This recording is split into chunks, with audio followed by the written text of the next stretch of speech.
Hey, welcome to Mark's Basement Arcade, EM, and Chat Repair. Welcome, everybody. It's a different day because yesterday was the 4th and it was the wrap up cleanup for the MGC game nights. So everybody was a little tired, wore out. What was it, between Friday and Saturday? I was up 26 and a half hours. Yesterday, one of my friends, he was up even longer. I don't know how he did it, and still tore everything down and moved stuff around. So I don't know how that happened. But anyways, yeah, yesterday I actually went to bed earlier than normal. I think I went to bed a little after midnight last night. Yeah, it's hot, man. It's hot, but it's cool in this basement right now. It's real cool. But yeah, so yeah, I normally, if most of you guys that do know me personally, I go to bed really, really, really, really late on days I don't work.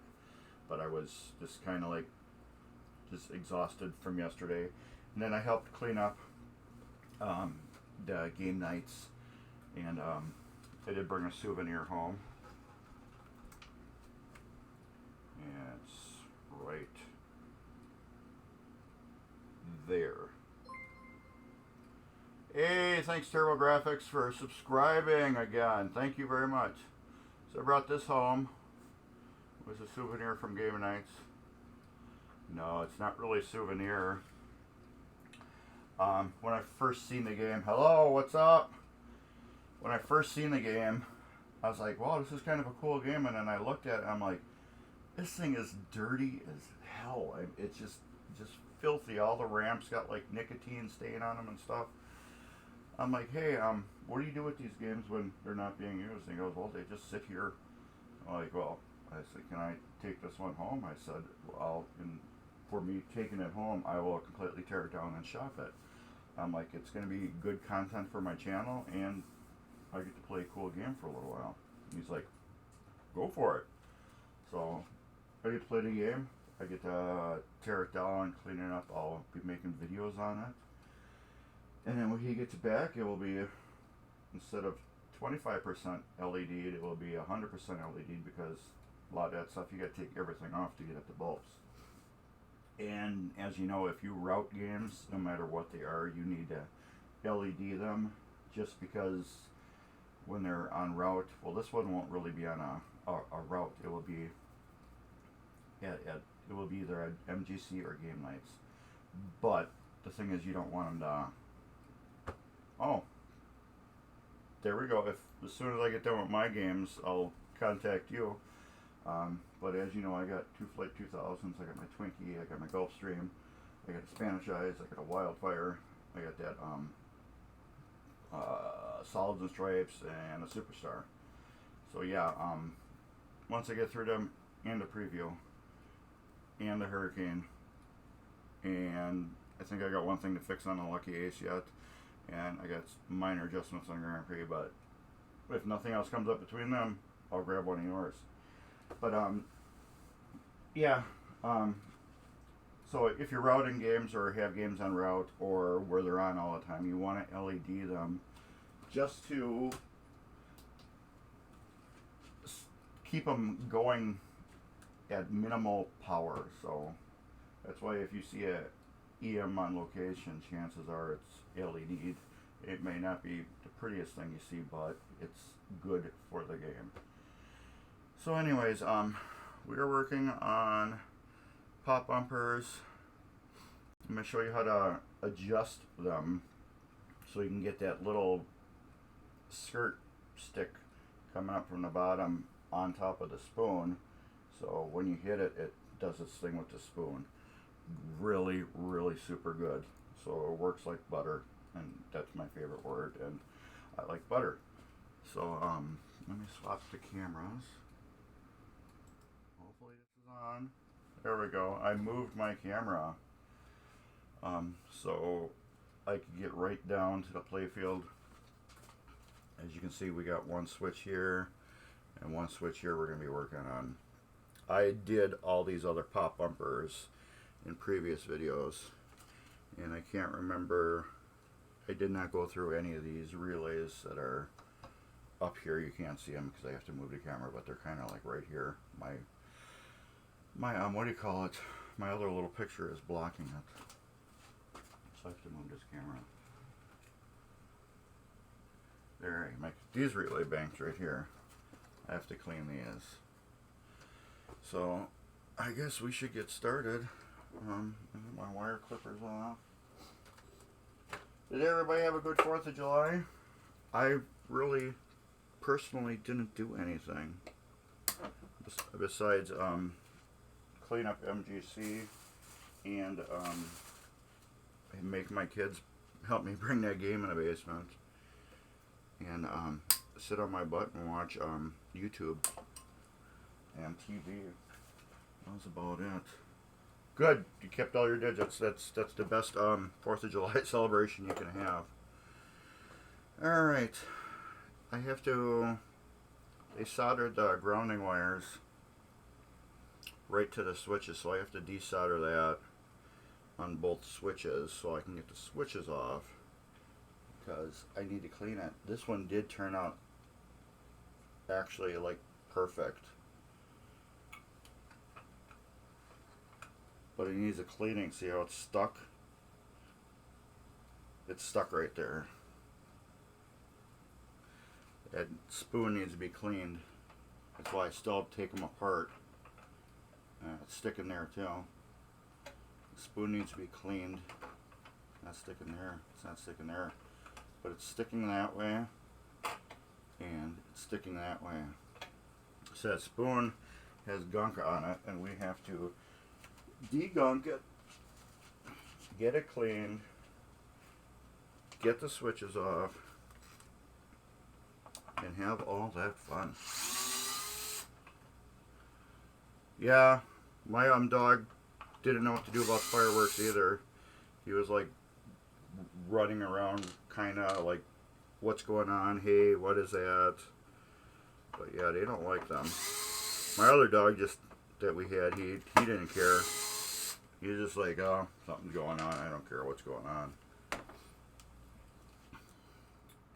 Oh, I forgot to turn my soldering iron on, so now we gotta wait 30 seconds. Hey Dave, what's up? Dave was a special guest on Saturday.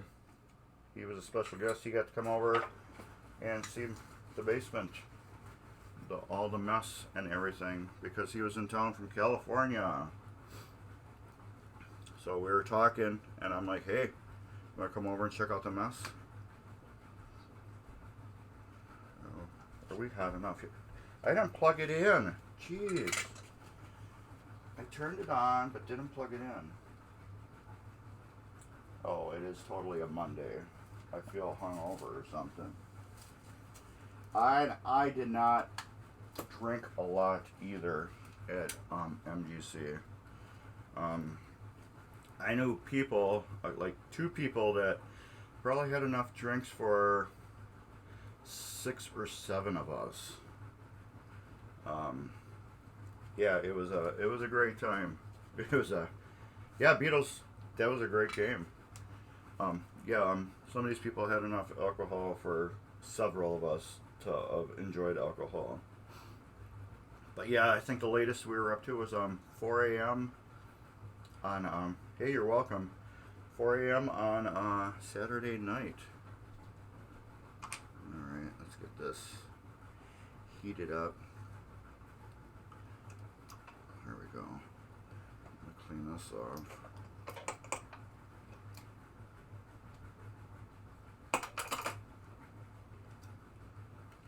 What I like doing it, I just like heating it up so the solder's all nice and hot, and just flick it.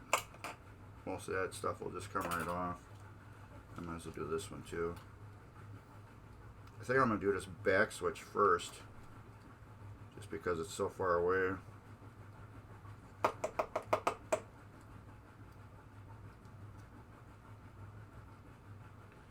And the bottom I want to get flat. And you know what? I got my bag of tools with all my soldering stuff out in the garage too. Shoot. Am I gonna? No, it's right here. That's right. I didn't take it. I did not take my soldering stuff when I went, so I figured I wouldn't need it. So I do have there it goes. I do have this. Where's my clippers? But yeah, MGC was great, man. There was not a lot of people there, but that actually made it good because it was more of an intimate setting. You got to play everything that you wanted with no big lines or anything like that. It was a great experiment for the show, so we know what worked and what didn't work. And the next game nights is going to be even better. Okay, so I'm using my braiding wire stuff. I'm just going to heat it up,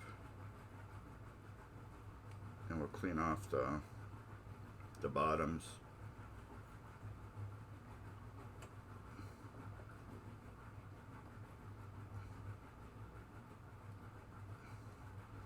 This solder will just suck right into this stuff.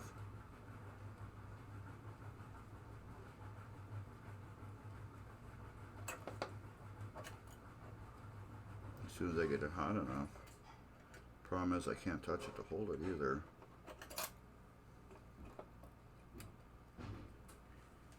And like everything's in my way. I had to do this today because I'm so far behind on this game because I didn't work on it yesterday. Okay, that's good. How clean is this one? This one needs to be clean too.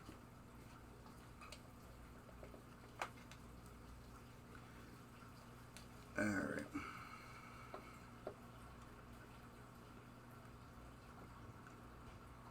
So this is like solder sucking wire.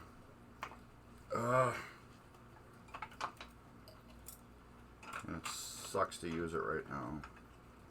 So I need to hold this thing down so I can heat it up to get the wire to suck through it.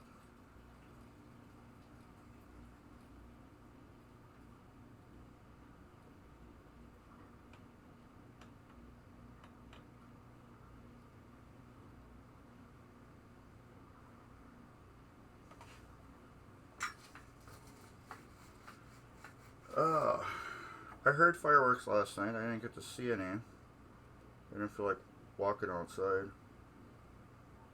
Like I said, I was just kind of a vegetable yesterday. Why isn't this like heating up? There it goes.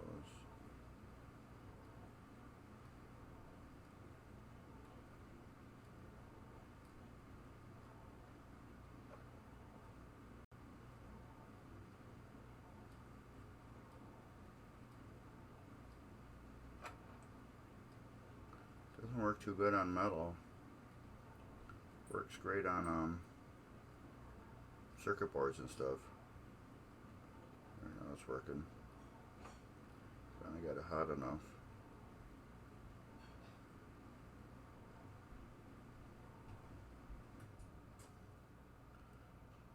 Is that flat enough now? I just want this bottom to be as flat as possible, so when I put it on, the spoon's flat. That's flat. This one needs a little bit more flattening. I did get a nice chunk of glob of solder off of it. Holy cow. I feel so weird today. Because this is just a normal day. I don't do anything. I have to work on the sorcerer later on after this. I have to get that wired up with the bulbs, at least today. Yeah, get out my, what do you call it? My compressor, get it down here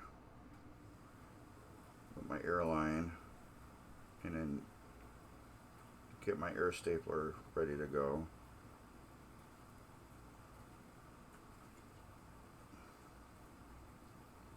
I'm sure this is painful to watch too.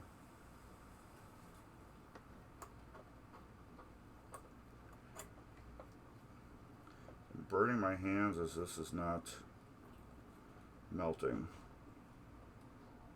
So we're going to get this hot first. Once we get this hot first, I should be able to just transfer this onto that. There we go.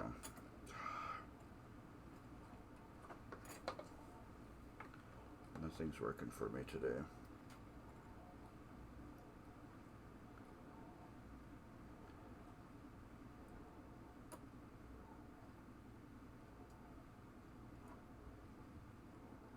Alright, here we go. Good enough. Okay, let's work on this one first. Which one are we on focus? I want to be on focus on this one. So I'm going to take this on autofocus, run manual, and we're gonna, I'm hoping we're focused. I think that's pretty good. I can't tell.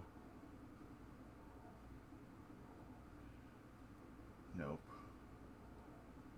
Let me get a blurry and then see if this will autofocus on my hand.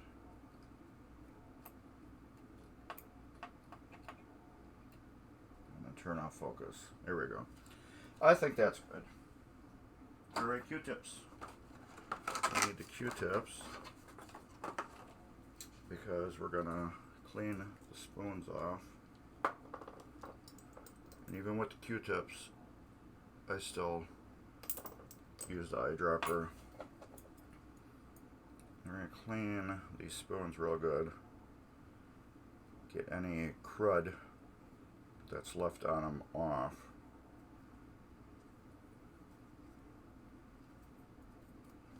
Same with this one. This one was real bad.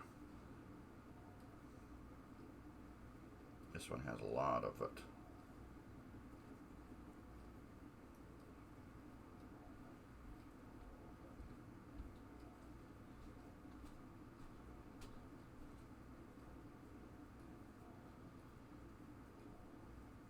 I have the furnace guy coming today, so I may have to send you guys a commercial break while I talk to him. This thing is just all mangled. Just try to get it flat as possible. This spoon actually looks like somebody was drumming on it for years, and the edges are all kind of like bent. That's better. It's as good as it's going to get without me putting a new spoon on it. And then let's plug this in. My little Dremel tool Dave Brennan got me. So we're going to clean the contacts.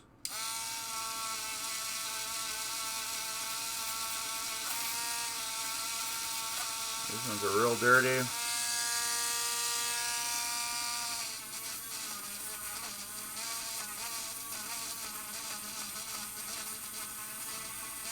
I'm having a problem.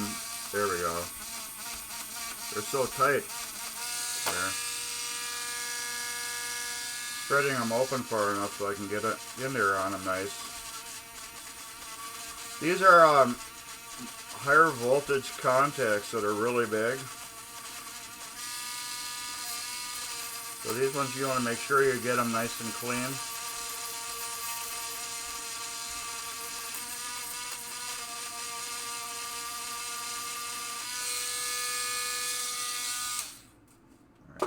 perfect. I don't know if you can see them, but look at, you can see how shiny that contact is now. Can I get it in any tighter? There, look at that contact. Look how nice and shiny and clean that is now. Alright, let's get this out of the way as much as possible. So we're going to be working on this one right here. So these are the posts for the light bulbs. So we're going to bend these down out of the way. And when you do that, you want to make sure that they're out of the way of how this sits down. See how this is mounted? You don't want this leg over here like that because it's going to short. So you want to make sure your leg is right between it on both sides so nothing shorts and touches each other. You do not want that. You're going to be popping fuses. Possibly. Now me, I like to flux these wires. It just makes the solder stick to them instantly. I do solder them. Let's clean off my tip. It's going to be hard for you guys to see this.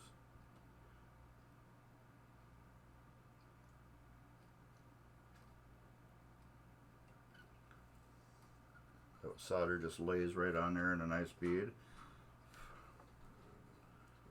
The solder that I use does have flux in it, but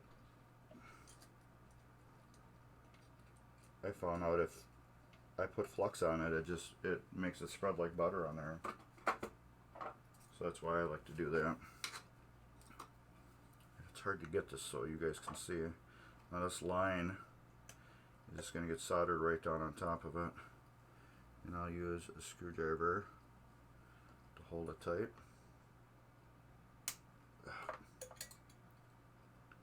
Now it's going to be hard for you guys to see.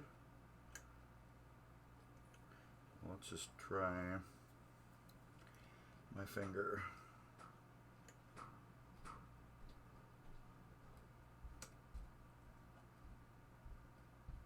There we go. Oh, it's warm. We're not trying my finger anymore.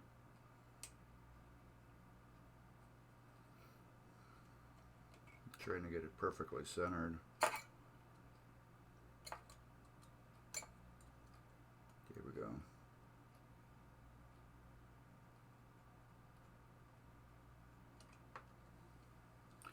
We'll just hold that for a little bit.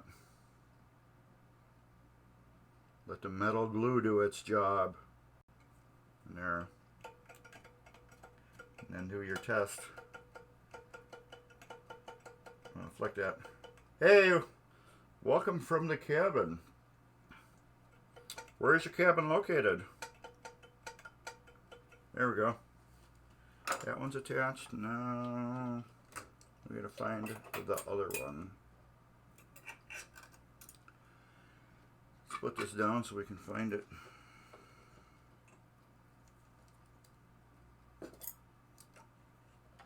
There it is. There we go. This wire, we'll do the same thing. We'll touch it right down onto there and hold it. And let the metal glue do its job. Let's get that nice and warm. Put that up on top. Let them do their thing. Well, there we go.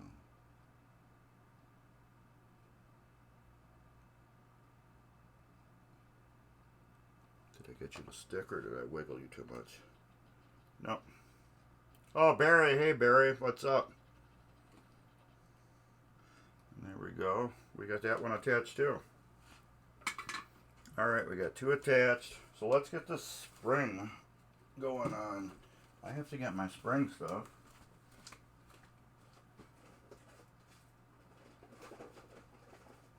Alright. I use lubricant on my spring, which is PBR grease. I use this exclusively on the spoons. It makes them just so crazy smooth. It's weird. Where's the spoon? Here's a spoon. We're just gonna take a little bit of this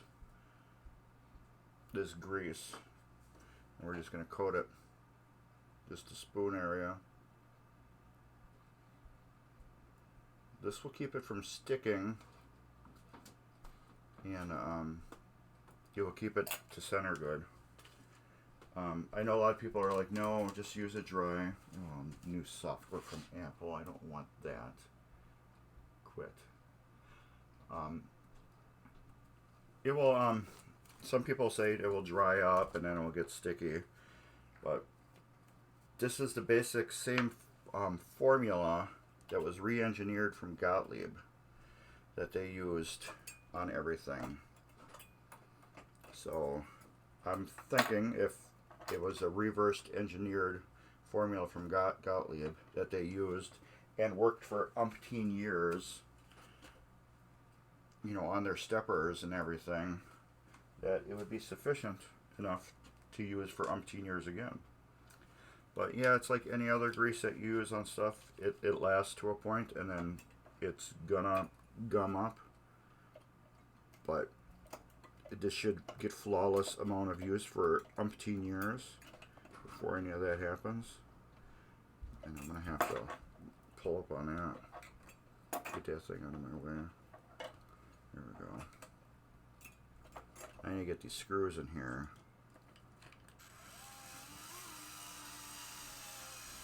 I want to keep them loose. Ah, yeah. Brothers Cabin near Park Rapids, Minnesota. I like Minnesota. The only thing I don't like about it, that state just serves small soft drinks. I don't like that. I like states that serve bigger ones. Now these spoons, I have to adjust them a little bit. I can see it's twisted. How bad is it? It's twisted pretty bad.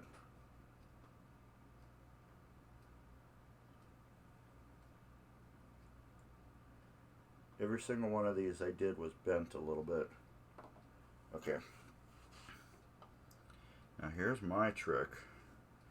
I will hold this down with my finger right smack in the center, and I'll put some good pressure on it, and I'll slowly tighten these down.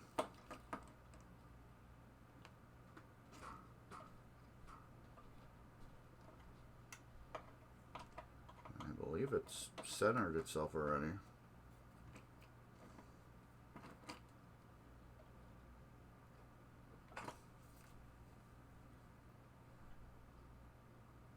Oh, good, that was perfect right away. Notice when I push down on it, I actually got that. It is too loose.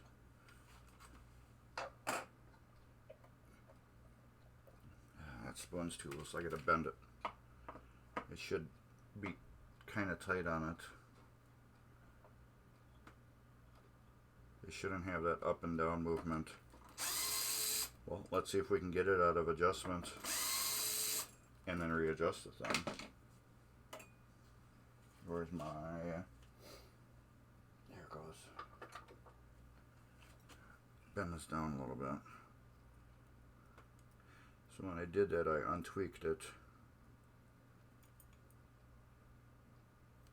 Okay. This has to come up a little bit. There we go. I want the spoon to be tight on that, like it is now. Yes, you can watch this later tonight if you want to. You either can watch it on Twitch, or I will be downloading it and then putting it on my YouTube channel which is, let me put the link up there for everybody. Just in case anybody doesn't know it.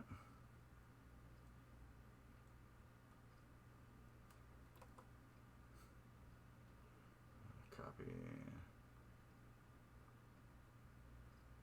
I got more subscribers today. I didn't even look. Oh, come on. Quit locking up. Oh, what's going on now? There we go. And here. Come on. I wonder if my computer's doing something in the background.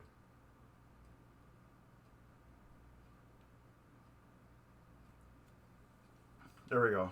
There's my link for Mark's Basement Arcade. If you haven't subscribed, please subscribe. And I just dropped a screw and I found it instantly. Alright. So we got that there. And later, Barry, have fun at work.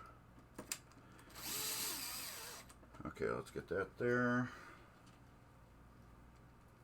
No, I'm putting PBR grease on the spoons. That's what I like using on the spoons.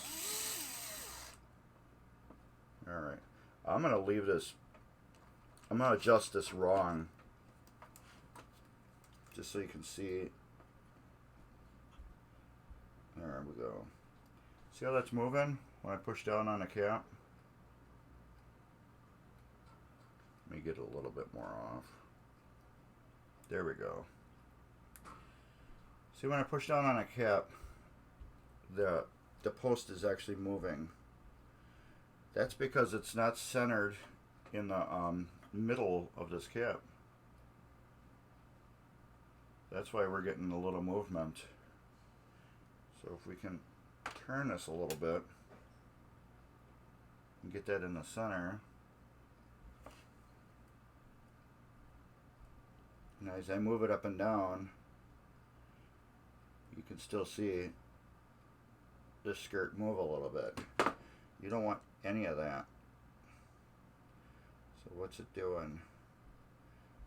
It's going to the left a little bit. So that means this needs to turn a little bit to the right.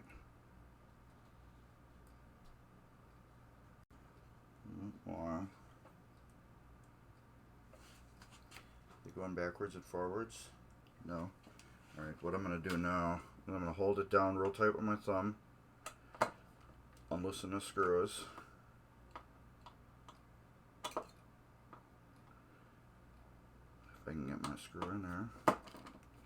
Unloosen them, tighten them down. And now see what it's doing.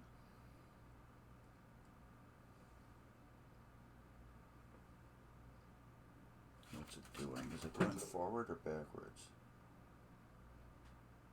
It's going backwards just a little bit.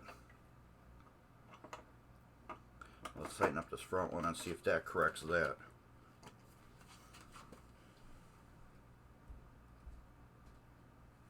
Nope, it didn't. This is a lot of fine tuning with these spoons to get them perfect. This would work what I just did to it. It will totally work.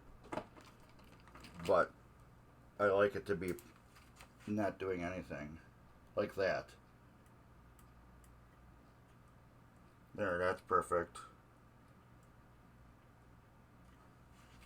That's how I like my spoons to be. And I'll show you why. And I'm sure I just misadjusted it. Oh no. That spoon needs to rest tight, not too tight, but tight enough on that. These are tight. I'm not using the electric part of the screwdriver to do this. I'm just using the whole screwdriver as a screwdriver. So now, when I hit the spoon, we're not getting any sticking. It's articulating enough to contact this switch right here. I don't know if you can see that move. Let me see. Yeah, there you go. You can see it move. It's doing enough to get the switch to move. Is it doing it enough going forward? Oh yeah. It's doing just enough. Yep. That's why that spoon needs to be bent perfectly straight. So no matter whatever it does, whatever way it goes, it hits the switch. Yes. And I usually use a gap of probably the thickness of a credit card, I would say.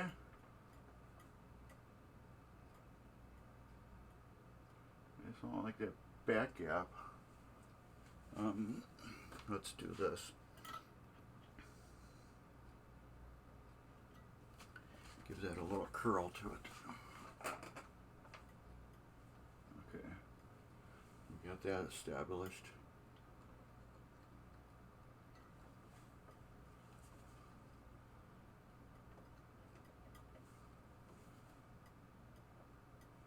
I'll get rid of a little tighter gap.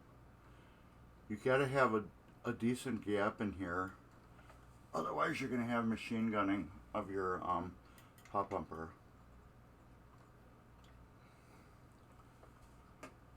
Nope.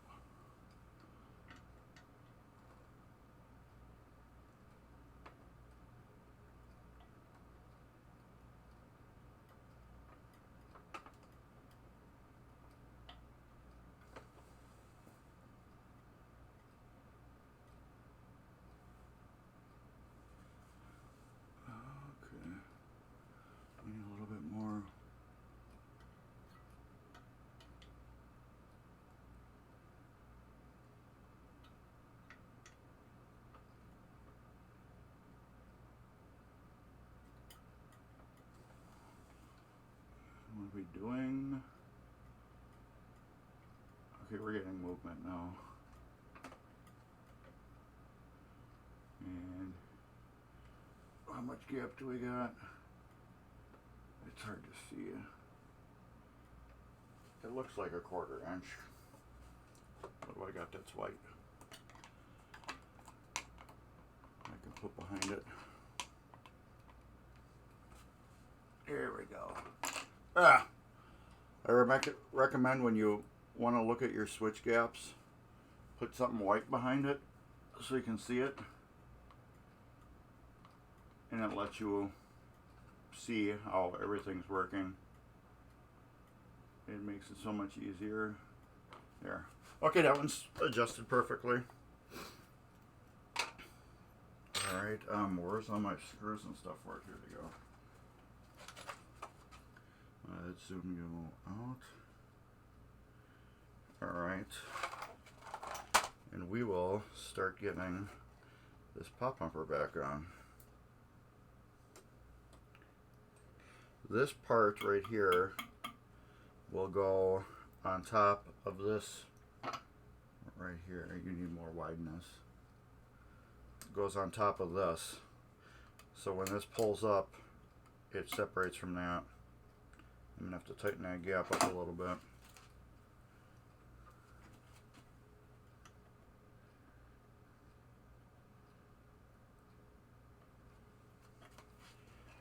Let me see how it is. That's perfect. Alright. So this right here goes underneath that. It will lift up. These go through here, and these holes here, and then these will go through here and get screwed down into the playfield.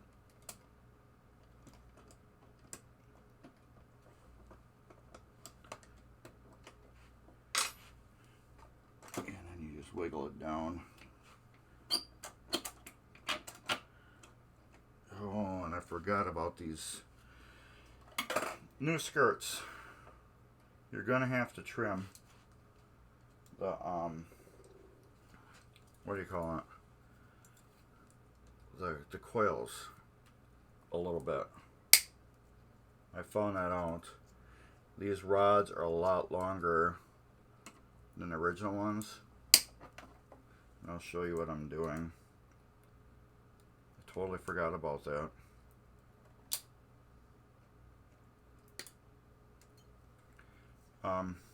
Right here on the coil, I don't know if you can kind of see it a little bit. Let me zoom in.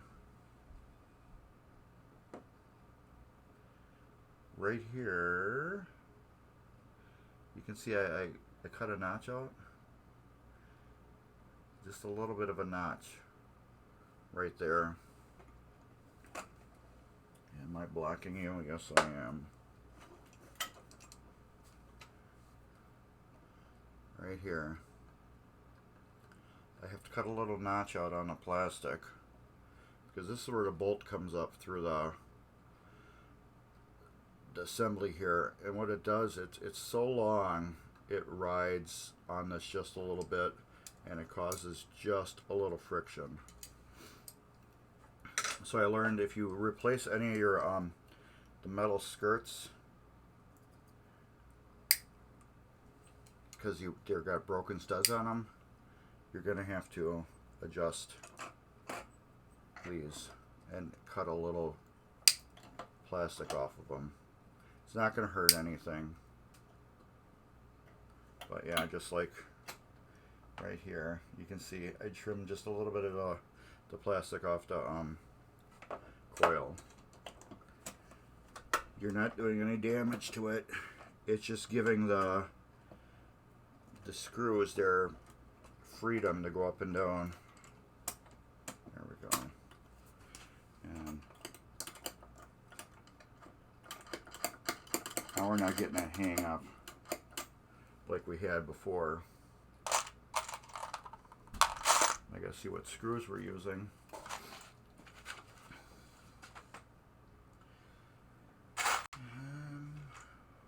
Nope, that's not it. It's gotta be these. 1, 2, 3, 4. Yep. It's gotta be these, because other ones are all shorter except for that one. Did I grab the right one? Yeah. Okay. Yeah, that's what I'm looking through. Oh, that's why I need 6. Duh. That's why there's a couple extra. Alright. 6. Need 6 because there's 3 for each assembly. I'll put them right there. And then I need 4 screws. And they're not in here. That's right. I had to get new ones because they broke. Well, 2 of them were broke. So I should technically have 2 in here. Or did I just take, no, yeah, here we go. Here's 1, here's 2. Got 2 of these. And then I had to buy new ones. Here we go. I had to buy new ones because 2 other ones were broke on the studs. I could have probably just took them off the studs and been okay with that. 1 I couldn't find. Just wait, no, I couldn't find them. That's why I bought new ones. So I could have just put a vice grip on them and peeled them off. I think I did find one. I don't know, I probably just threw it out right away. But yeah, you could just use the vice grips and take them off that way. I'm going to use 1 new one and 1 old one on each one. Oh, I need to get my socket today. Here it goes. Got these from Marco. They're the Calhawk brand. They're hollow. I don't know if you can see in there. You can't see too good. But it's hollow, so it goes up into the shaft. And it lets you put these screws down further.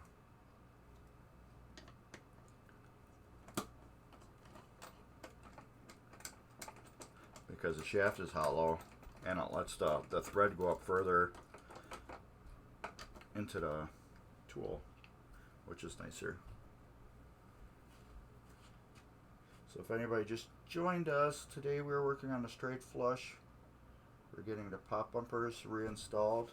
I'm showing you how to adjust the pop bumpers, how to get them adjusted and set up perfectly so you get nice action off of them. And you don't need to crank these really hard either, because they're lock nuts. And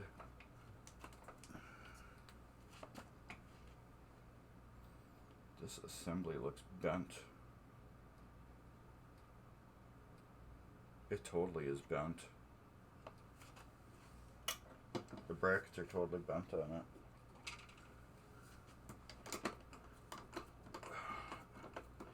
And this is one that had the broken, what do you call it, spoon. This one is bent forward for some reason. So we're going to see if we can adjust that. The players, I want to look at it and see if it's like really bent.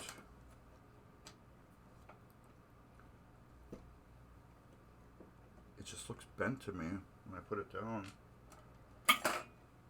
Oh yeah, this is bent right here. I don't know if you can see it. Yeah, there you go. This is bent. Oh, it's like somebody took the playfield out and dropped it on something. That ain't nothing to do though. Let me get a wrench. That's like nothing to fix.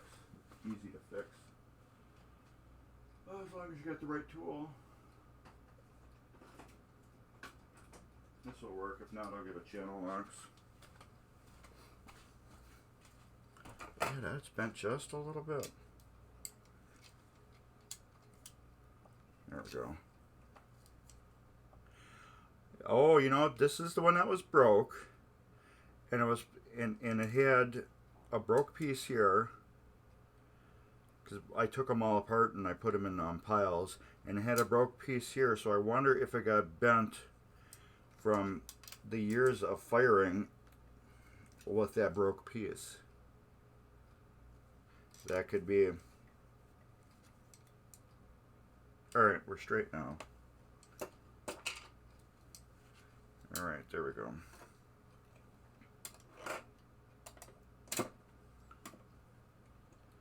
Oh yeah, that's much better. Well, it's kind of much better. I can still see. Why are those a little off too?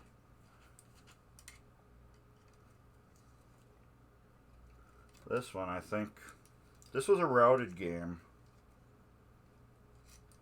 So I'm thinking, in its lifetime, the playfield was out and possibly dropped or banged up against something on here. There we go. Now it's rock solid. Both of these tabs are bent a little bit too. That is weird. That is very weird. Alright. Let's get the screws in on this.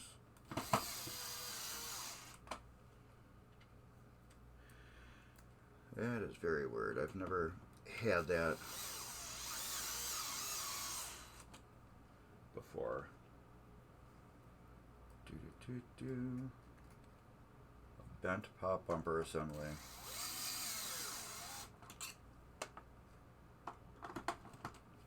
And of course, that's, I felt that one was stripped. So we will fix that.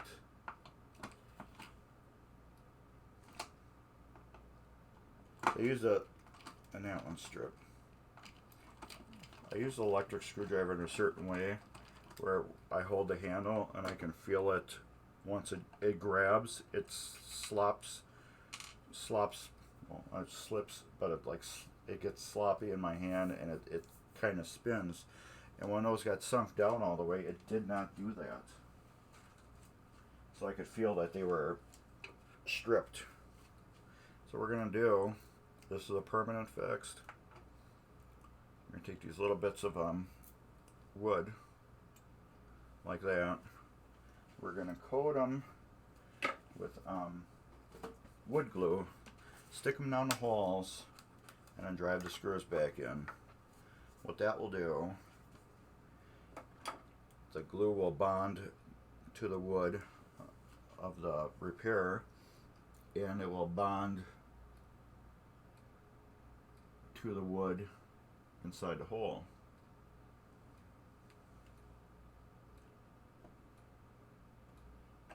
There's one.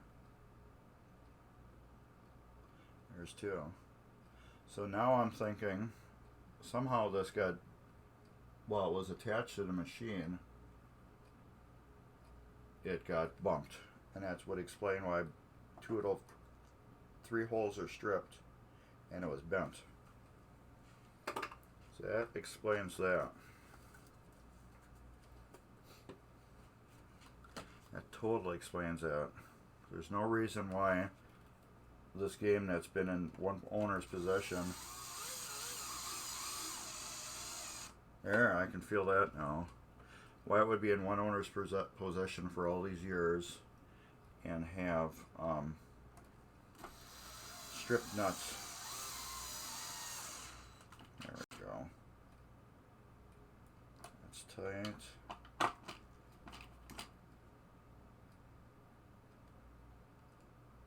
That one's tight. This one, I think was tight, yeah. Alright, so that explains that. So yeah, this was on something hit it and bent it. And then when that did it, it loosened up all the screws. Alright. Putting that on like that. So, if anybody's just joining us now, if you've never watched the channel before, I'm Mark from Mark's Basement Arcade.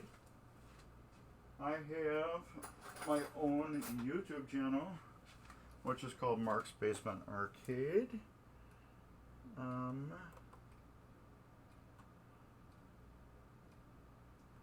Which is right there. So if you're interested in learning more of EM repair, check that out. I can't do really super in-depth on this show due to I need my cameras to be in a certain way. I'm trying to show you guys live what to do, and but that's probably about it. And my videos get edited on my channel. This is just all live, so whatever happens, happens. I'll get on there. I had it on perfect before. But also, if you're just joining us, this channel tvMGC is just not pinball repair. There's we had gaming news on. I'm normally on Sundays at 2 p.m. We got gaming news on. We have a local group that comes on. I think it's bi-weekly, and they play video games, and they discuss the games. And I cannot get this screw on. Oh wow! I just there we go. Let me give you the schedule. Is Mondays is Gamer Zone. I believe it's at 9 or 9:30 p.m. Tuesdays is Ed's Pinball Mayhem. Hold on. I cannot get this thing on. Let me get my sheet. Hello. Monday at 9:30 p.m. is Gamer Zone. Tuesday at 7 p.m. is Ed's Pinball Mayhem Workbench. That's my brother channel. I do like the EM repair and stuff like that. He's a coin up guy, so if you drop a coin in it, he works on it. Arcade games, whatever. Wednesdays at 7 p.m. is Stories at MGC. Thursdays, every other week is I think it's called the 414 group. They like I said, they play games and go through them. Fridays at 9:30 p.m. is Late Night Leveling. Sundays at 2 p.m. is my show, Mark's Basement Arcade EM and Chat Repair.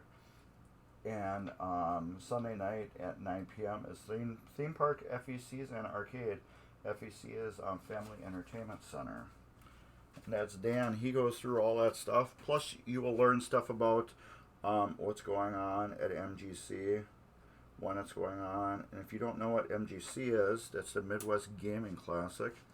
It's the largest show of its kind in the United States. They have everything there. If it has to do with gaming, it's there. And I cannot start the scroll. If it has gaming, I'm talking about gaming. I'm talking about like Magic the Gathering, Werewolf. What else they have there? Let's do this. ColecoVision, Atari. There we go. PlayStation, Commodore, whatever you can think of that is gaming, they have. And maybe if you tighten that down, Mark. I was so busy working on this one side, I didn't tighten the other side. So yeah, then they got there's a swap meet there. There's everything here. We got celebrities that pop up. There we go. That's beautiful now. So yeah, Midwest Gaming Classic, everything. November 5th through the 7th. Let me see if I can pop a link up for it.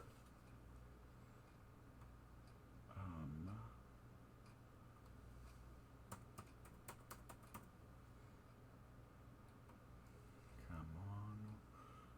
Cool. We just had game nights, which was this weekend. It was a blast. Copy. Paste.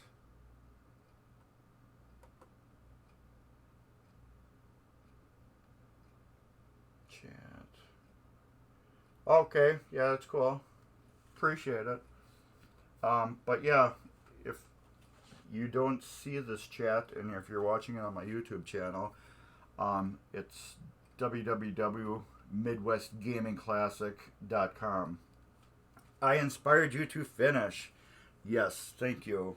I hope you get it done as soon as possible, because I think that's going to be a killer game to play. Okay, let's get this out of here. We're going to work on this one now. Let me see if I can get you tilted down a little bit better on it. Alright, let's take it on autofocus. Let's blur you up. No, focus right here. Focus, focus, focus, focus, focus. Let's get a little tight on there. Focus, focus, focus. I don't feel like we're focused. Let's blur you. Focus. Right here.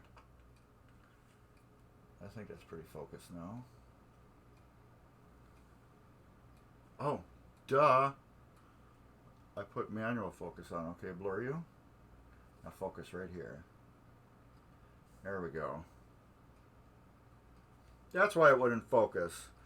So I had on autofocus, and then I put on manual focus, and then I took it back off.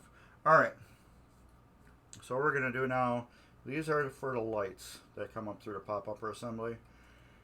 We're going to push them down, because we have to get the wires attached to it. And as I've stated before, you want to make sure these legs are between these legs when you put it down. As you can see how this is going through the middle right there. You don't want that anywhere near like here or here, because you could develop a short. Shorts are not good in pinball machines or in anything electronic. Where's my, there it goes. This is just flux and Q-tip. So I like to flux these wires because they're just bare my solder has flux in them. But if I put flux on them like that and then solder them, it just sucks it on like butter.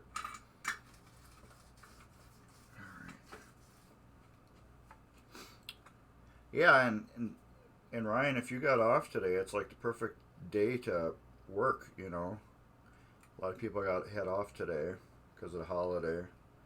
But my air conditioning guy didn't have off today. So he's going to be here working on my air conditioner. There's nothing wrong with it. He's just doing the tune-up on it. This wire right here goes on here. Okay.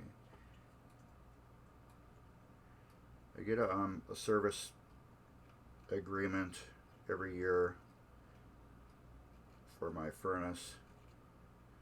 They come in at one time and then they work on the furnace. They go through it, clean it, make sure everything is operating okay.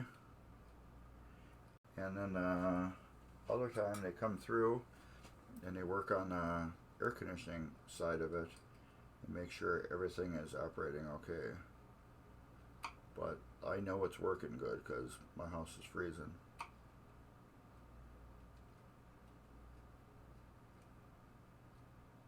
Alright, that is attached.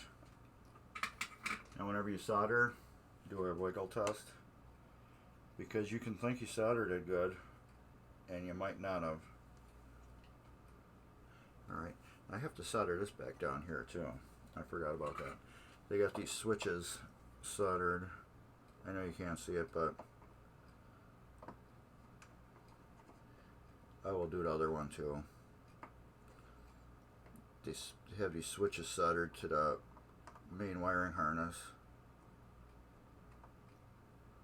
Alright.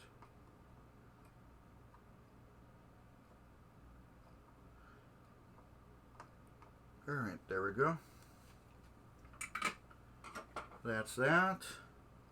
Did we clean these switches? Did we? No, we didn't. So I'm going to clean these switches. This is just a little, let's zoom you out a little bit. It's just a little Harbor Freight Dremel tool with a 443 drill bit. Or did I clean them? No, I don't remember. We're cleaning them though. My buddy Dave gave me when he was on a show. I think I did clean them. This switch looked dirty. Yeah, I did clean them. But we're going to show you how to clean them again. It just goes over and you can see it, the contact on it, how shiny that is. That's a super clean contact. And this switch I have to bend straight to. I'm not going to play around like I did with the last one. Whenever you do leaf switches, always bend them at the end here, not in the middle. Because now I'm going through and tweaking it and making it straight again. This thing is just all bent. Now I'm going and straightening it out. And as I'm straightening it, it's getting crooked. It's twisting on me.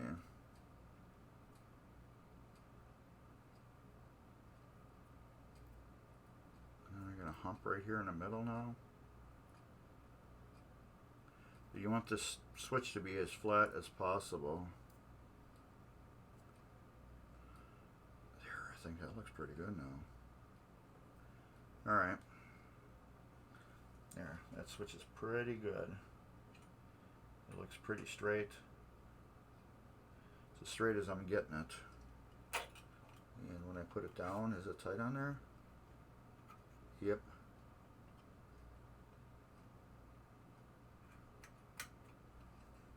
It's a little too tight.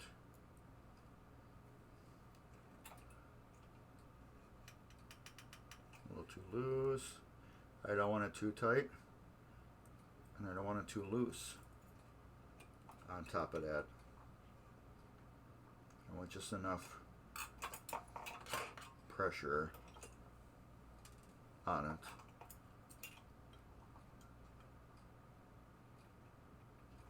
what I'm doing is I'm just tapping it to see if there's any clearance. I don't want any clearance. I want it to have a nice firm seat on it. Alright, that's cleaned and adjusted.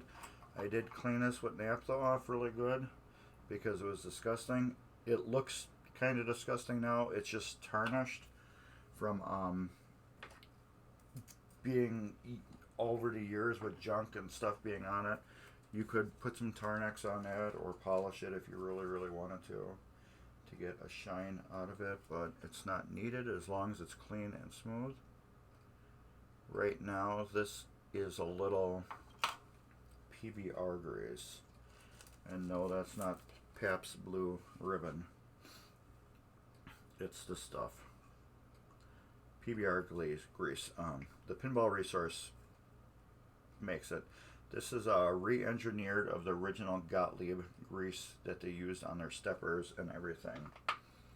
I use it on the spoons because it makes the spoons silky smooth, and it helps with the action and how they react when they're hit. And then I'm just putting down loose, and then I'll snug them up a little bit.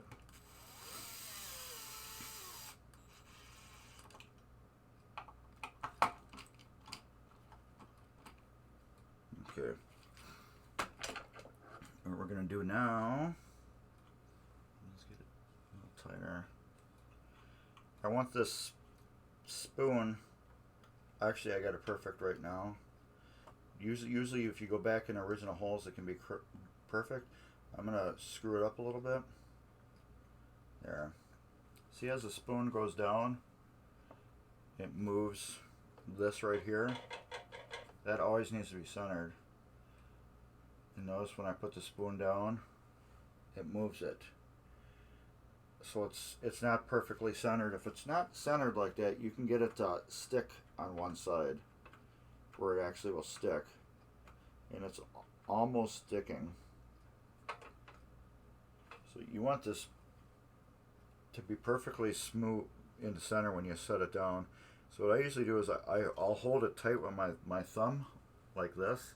I'll push down real hard on it. I'll loosen the screws up a little bit, and then I'll tighten it down. What that does, it pulls the switch where it needs to be, and it usually will self-center it and bring it right in the center. So let's see if that worked.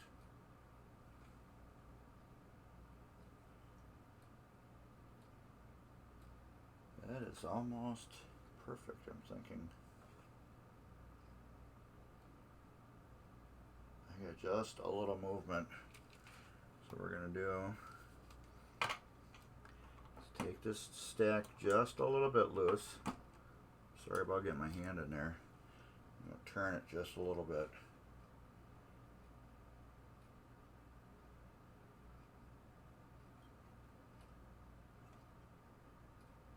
I'm turning it the wrong way. Oh, way too much. We gotta go this way a little bit. We got it? Yep. See, as I put the spoon down, this doesn't move it. And it moves a little bit. There. Perfect.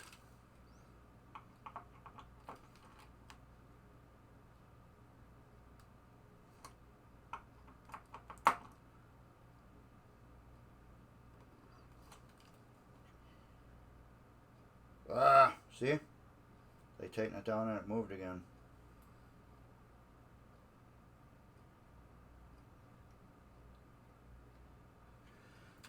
It happens.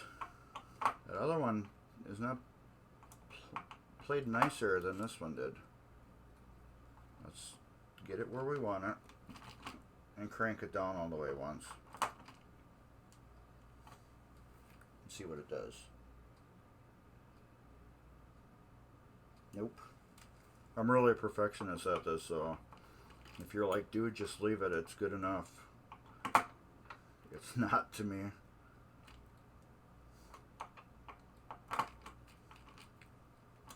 I like it so it doesn't move.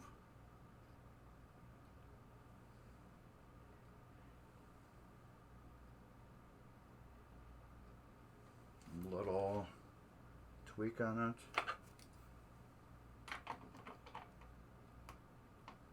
it. Too much.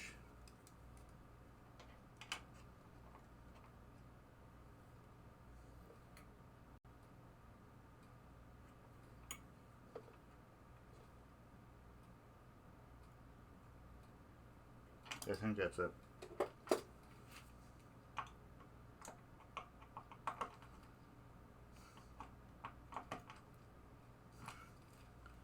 And these screws are a little loose. I'll get these tightened back up.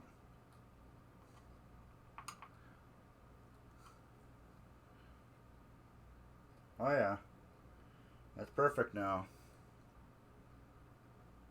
See how that's not moving? That means the skirt is perfectly centered in the body. That means no matter where that ball hits the skirt, we're going to have killer action. So now I have to adjust the leaf on the switch because it's closed right now. It's usually over the years, these skirts wear a little bit.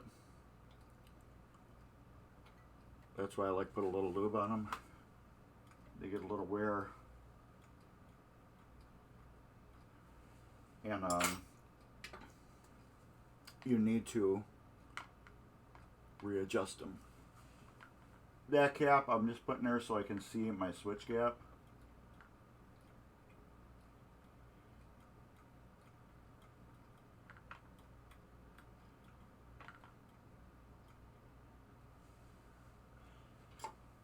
Tighten it up just a little bit. That's why I put that cap in there. I usually put about a quarter, well, let's say a credit card. A credit card should be able to fit in my switch gap. I'll show you. Oh, I can't really show you, but where this touches this, you can usually fit about a credit card in that between here. That's the gap I put. So no matter which way this goes, always one way it's going to really hit good, but you need the weakest way, which is usually at the bottom. You need that to hit it the best.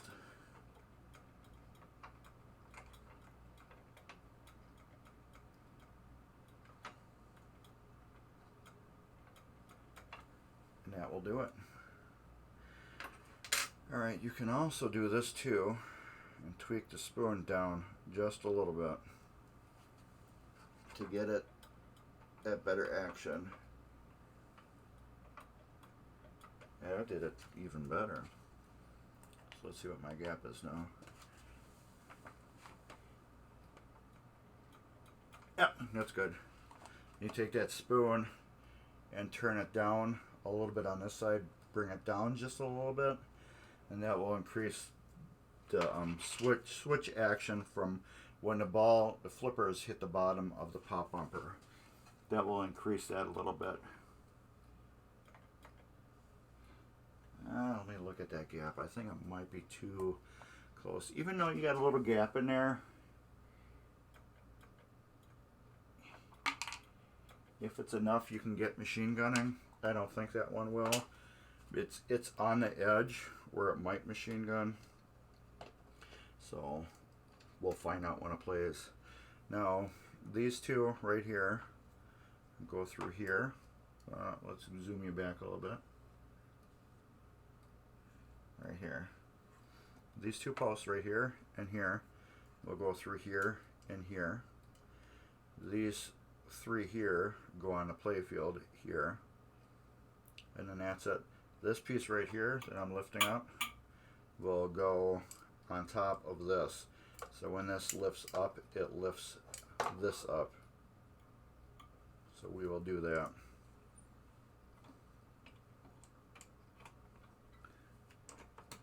And since this is the original ring for the pop-upper assembly, I don't have to notch the coils like I did before with the new rings, because the screws are longer on the new rings. I'm guessing that adapts them better to more pop-upper assemblies. I'm thinking maybe that's why they're longer, so they can be used on more games. Because it doesn't make sense on this one because these are all short screws. I don't know if you can see the difference. I'll try to show when I move the camera, I guess. But these on this unit sticks about that far past the screw, and these are probably about that far past the nut, I mean. So yeah, there's quite a difference between this here. Can you see this one? No, you can't. Yeah, there's about that much nut that pokes past a nut head. I mean screw that pokes up past. So when these come up, when they can wiggle, they actually will hit the coil sides, which sucks. But it's nothing I can do. I could cut the screws down, but I'm not doing that because then I'm risking breaking them. There we go. And if you get comfortable with electric screwdrivers, you can use them in wood. Let me see if I can get a wide on this. And I'll show you how I use them.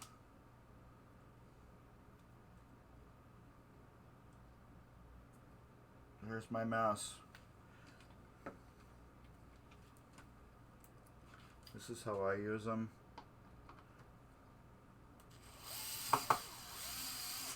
See how it's spun in my hand?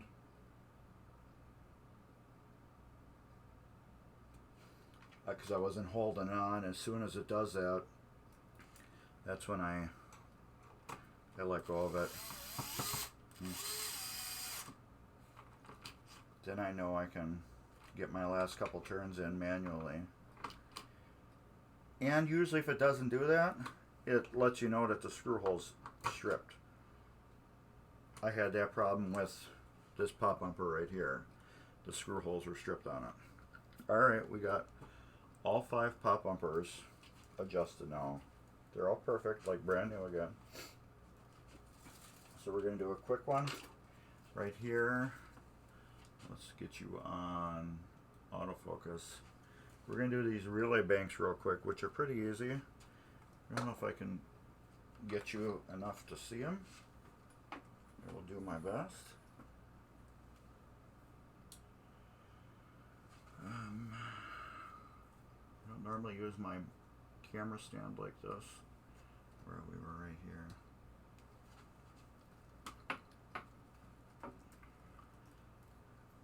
Alright, let's tighten you down. Ooh, see? I don't use it that much. Hope that didn't make you seasick. Or did you laugh?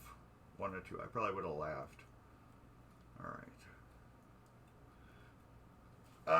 Let me do another one too. Can I get on here? Oh, never mind. Get off that.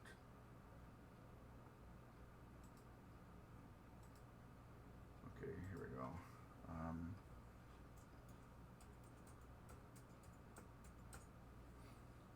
Right there. That link right there, if you want to subscribe to our channel, you can use that for free. If you have an Amazon Prime account, you can click that link that I just posted there, you know, how to gig, and it will show you how to use your Amazon Prime account to get you a free subscription for our show. It subscribes you to all the MGC channels, well, which is one, but like I said, we have like 6 No, 5 or 6 shows. There's more in the works. Right now I'm just using this Dremel tool. I'm going to go through and clean all these contacts, which isn't a lot, and it will take a couple seconds, well, probably a minute.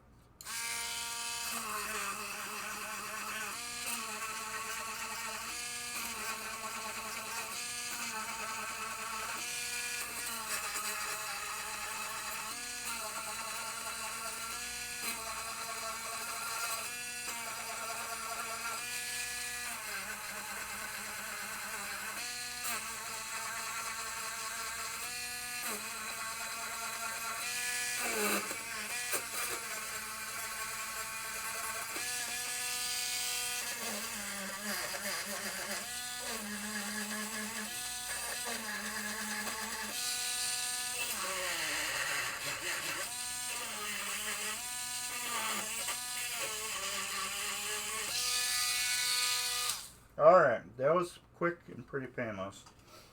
Now I just want to make sure they're all in tune.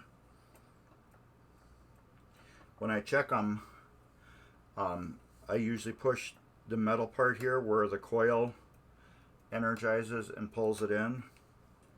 I do that right in the center. What I'm looking at to see if the long parts that are in this plastic gate here, when I pull over, if they move the parts that are not in the gate.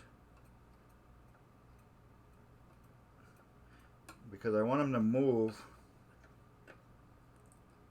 them so it gets, you want your switches to have this movement where when they close, the one moves, so it gives the cleaning like that. So when this leaf hits, imagine there's a contact right here and there's a contact right here. When this switch gets pushed, you want the contacts to go and touch each other and then move a little bit. When you get that movement, that's when you get the cleaning. It actually will clean itself. And then it will open back up. It will close, hit the contact, and then clean a little bit. Open back up. Contacts hit, and then they clean a little bit. Clean, open. That's what you want every time with these contacts, and they should work flawlessly for years, but it gets to the end where they do get a little buildup, and you will need to clean them. But this will help them longer. It will get a lot of little intermittent issues you'll get rid of too. And I'm really weird about these leaf switches. I do like them to kind of hit each other at the exact same time, and I like to try to have them all have that same gap. It's not perfect with every one of them, but it does the job.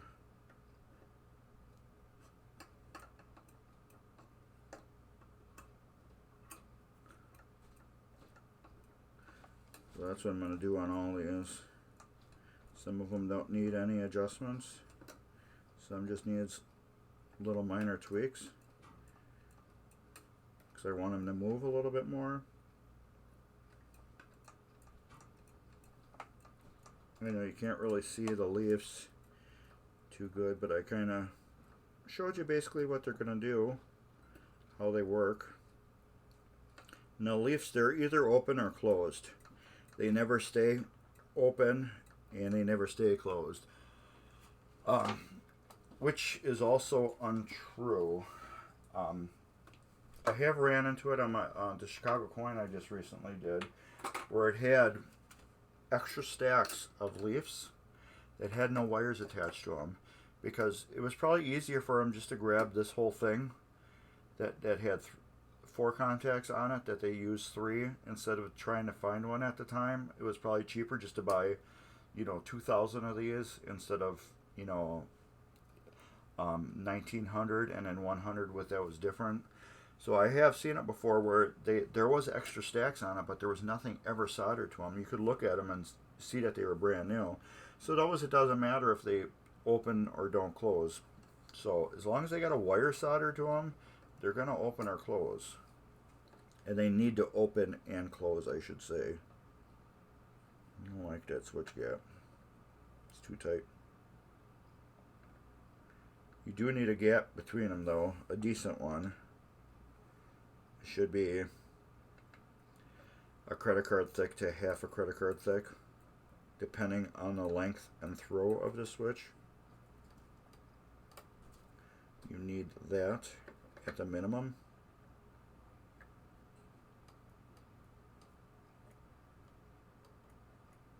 And you always want to push directly in the center of this. You don't want to push it here, because this is where you get your articulation from.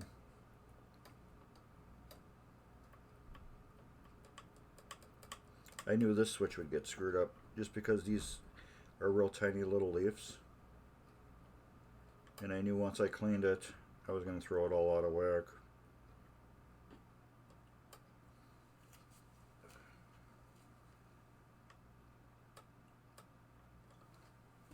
And I don't have my magnifying glass, so I do.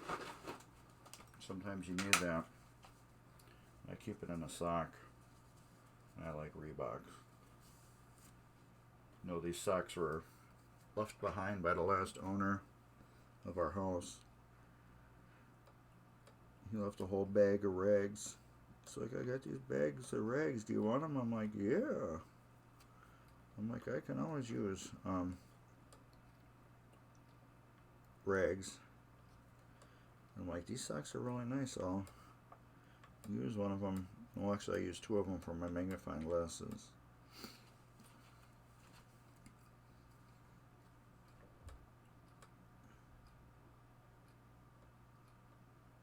Sometimes it takes me a while to do this because I concentrate on one for so long to see how it moves. And then I'll go to another one. And I'll see how that one moves.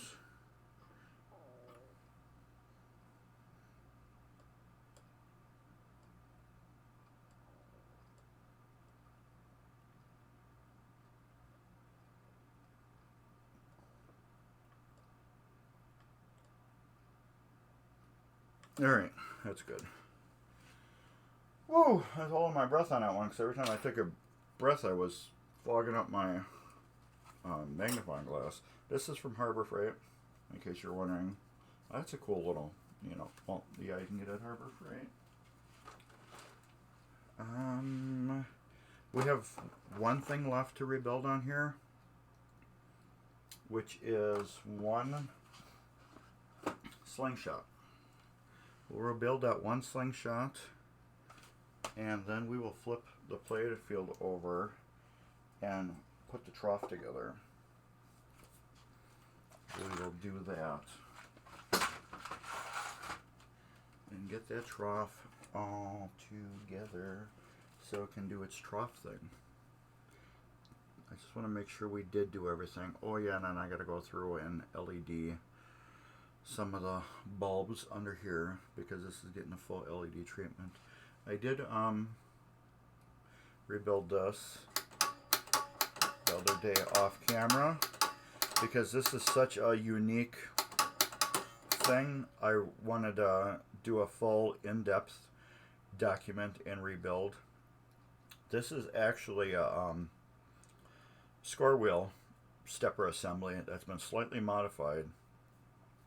And what it does, it goes through the playfield, and there's a piece of plexiglass, and there's a arrow that goes around in a circle, and it points at different cards. So I wanted to document this and rebuild it off camera just for that purpose.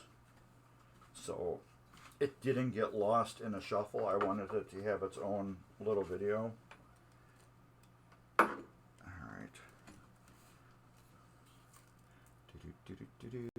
And I'm probably going to be in the way.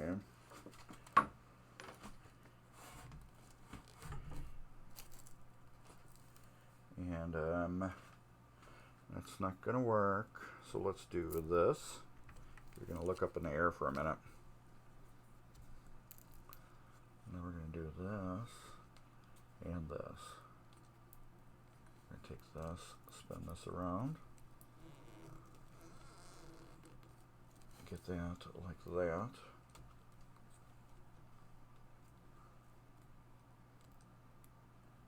I want to put that right directly in the center.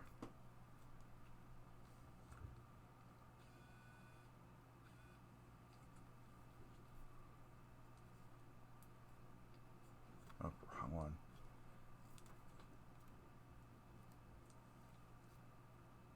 There we go. It's pretty much in the center, isn't it? Let's go up a little bit.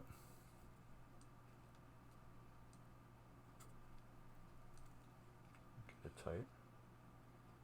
Alright. I think that's pretty good. Alright, so the Slingshot, they're very easy, basic. Let's turn off my soldering iron. We don't need that anymore. Very easy, basic. I do mine probably just like about everybody else does theirs, except one thing I do is I do lubricate it a little bit. So what are we on? We're on autofocus. So let's put it on manual focus. There we go. I like manual focus because it says MF. Alright. Let's get a sleeve. This is a basic sleeve that it uses. It's like any other Williams sleeve, Bally sleeve. It's basically a coil sleeve or one of the stepper sleeves that uses. You have basically two sleeves in most EM games. You have a small sleeve, which is about like that long, and then you have the longer sleeve, which is about this long. This one goes in the big coils, and a smaller one goes in the smaller coils for like score reels. So it's very basic. So what we're going to do is we're going to get these screws off here. And as you know, we rebuilt the flippers already. Those won't go back together until we get the playfield assembled. So these are all rebuilt. It's got new EOS switches on it. You can see them right here. New flipper bushings, new coil sleeves, all tightened down. I had to re-solder the connections on the other unit because they were just so nasty.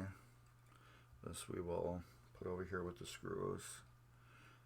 Now, what is different from what I do is I'm going to take this apart. I'm going to clean this whole part right here, clean it off real good, and then lube it. I don't know if a lot of people do that, go that far, but I do. Let me get some of these tools out of here that are in my way. And what other one do I need? I need this one. Does that fit? Yes, okay. So those are the two. Well, we probably won't need that one anymore. We'll put that there. And what we're going to need to do is get these screws out of the way.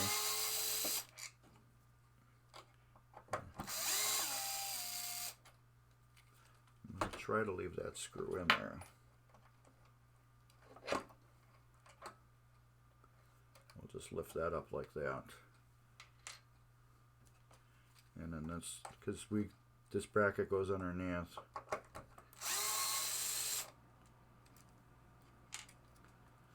Now we can take this whole assembly straight up.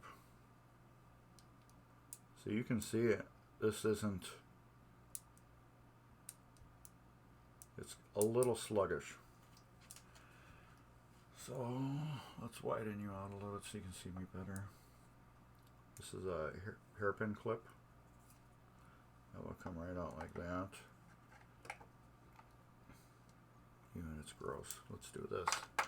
Where's my rags? Here we go. This is the perfect one. It's dirty and clean. I'm going to take my naphtha.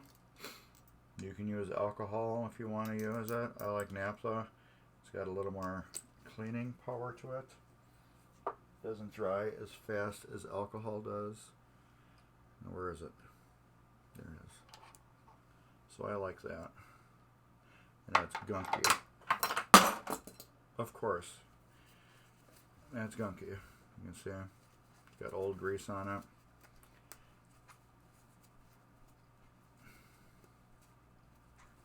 Here we go. We got that off. That's clean. Let's put it there. Let's find the other piece that went all the way to the floor. Okay. We'll clean the shaft off here. Let's get this. We can put it through here to clean this out. And we'll clean it out this way.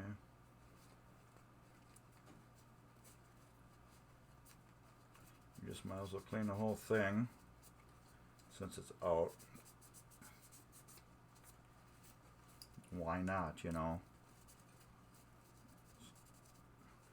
It's not going to hurt anything not cleaning it, but it's going to make just a better looking machine that actually looks like it's been fully shopped.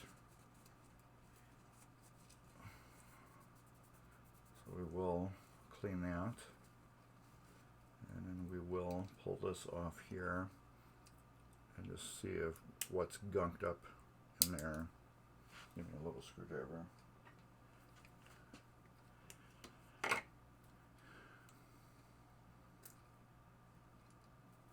That clip there. Well, it doesn't look too bad. This will not get lubed. The reason why, it's not metal on metal. It's fiber on metal. So it doesn't need to be lubed, but it will be cleaned off. Get it, squeeze it to get inside there. That's good. And go back like that. Let's wipe this washer off.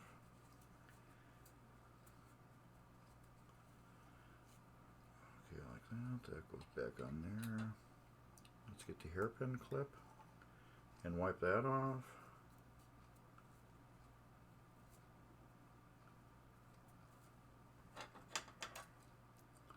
That will clip back down on there, which is good. Let's get this hairpin clip cleaned off too, since I still have wet areas on my naphtha. Alright, that goes there. Do I have super lube over here? Yes, I do. We're going to take a little super lube, put it right on here. Let's do the pinky thing first. I don't like doing it right out of the container because then when I unsqueeze it, it could suck some contaminants in. That will just go right around there. Wipe the excess off. You don't need a ton of it on there. And then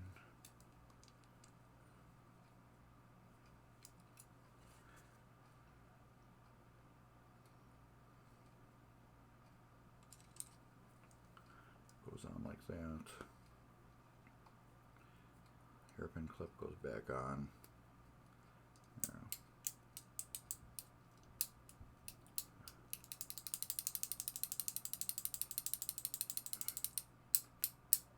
That's going to be a little not as fluid. There we go. Till the grease got around, like I was just going to say. Because it had to separate the globs that were on her. That's why I wiped the glob off.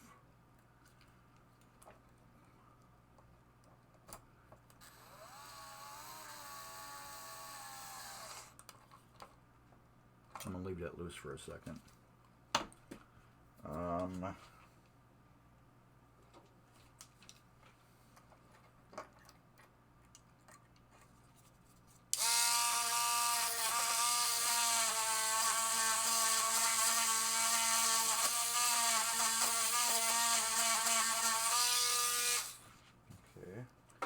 Leaf tool, where is that?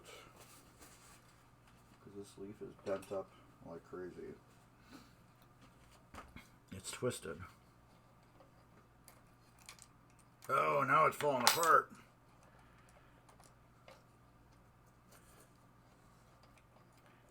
bottom fell off. That's why I like to leave the screws on. Alright. Let's get back together. Good. Alright. Let's give this a little twist.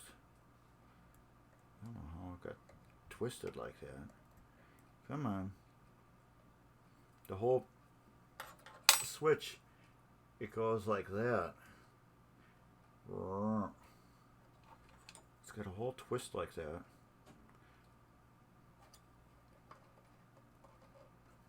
A little bit more. And it's just right at the end. That's good.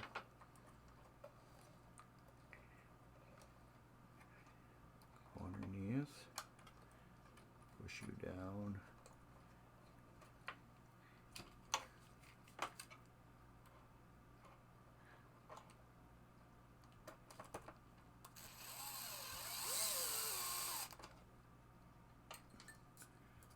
I'm not in your way, really.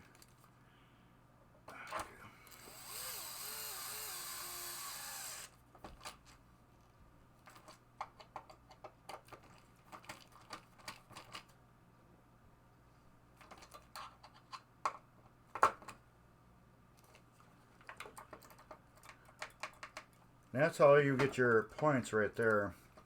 When this rod goes down,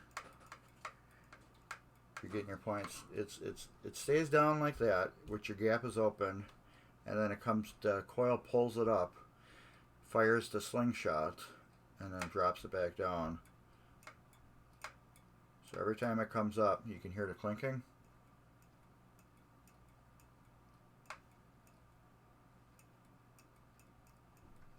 That's your points right there.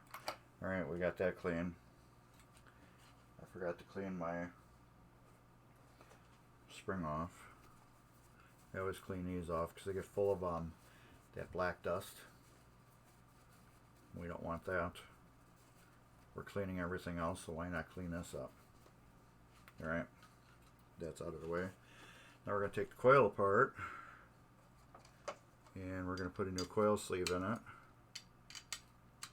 And we're going to clean this up too.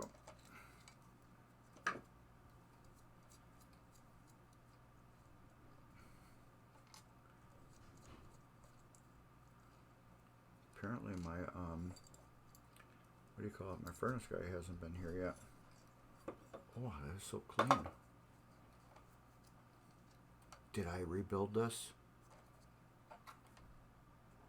I rebuilt that.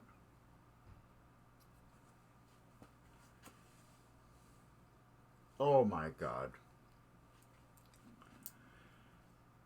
Okay, well, you've seen how to rebuild one, so I rebuilt the wrong one. I don't know why it's so clean. I rebuilt the wrong one on camera. Da da da da. Da da da da da. No wonder why. And how did that get bent? How did that get bent? Did I bend it when I lifted it up? I wonder. I wonder why. There was not too much grease. All I did was wipe the new grease off. I wonder why it was so clean. Can you believe that? See, this is what happens when you rebuild stuff. And look at that. The blue mark is on it to let myself know I rebuilt it. Jeez. I put those blue marks on her so I know I rebuilt them. I must have bent that when I pulled it up. Jeez. I feel so stupid now. Alright. Well, I guess you're going to see two. You're going to see which one looks like that didn't get rebuilt. That was so clean. Alright. I can't believe you did that. This is what happens when you work on stuff a week later, and that's why I put the blue mark on them. Because of stuff like that. And I didn't look at my own thing. This is what happens when you exhaust yourself on the weekend. This is why Mondays I usually don't do anything.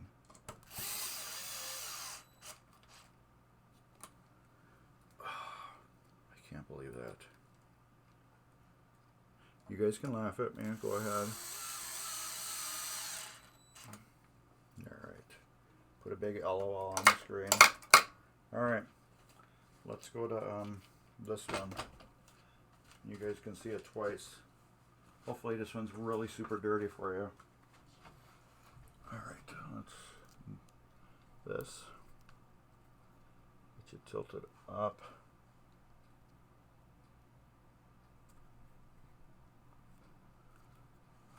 Out of focus. There we go. Zoom in.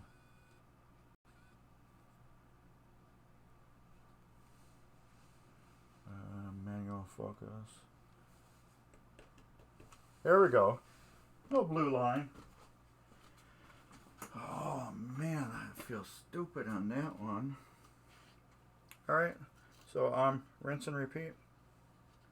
That's what we're gonna do. I'm hoping this one's filthy. As soon as I saw that coil sleeve, I'm like, man, this thing's like new.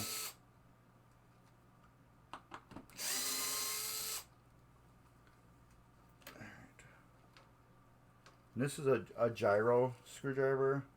You just hold the button, whatever way you turn it. The less you turn it, the slower it is. The faster you turn it, the faster it gets. Alright. There we go. We got dirt. We got dirt. Yes. So now we need some naphtha.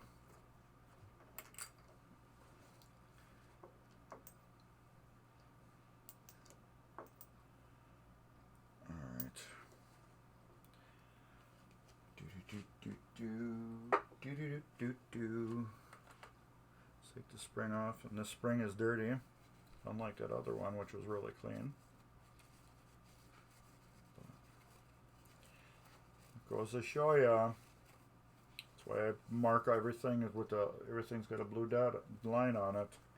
Lets me know I rebuilt that. Except for like obvious big things like this one, I didn't, because that I knew. Alright, let's get this off. Little screw. Screw. Like I said, I must have bent it when I pulled it up. So I'm going to do this one differently. And that's on the floor. I'll turn this one out of the way, so I don't bend it when I pull it up.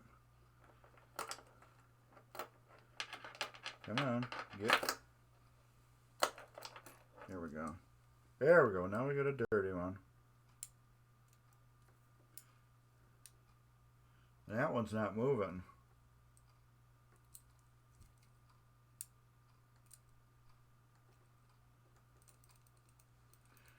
When I shake it, it does.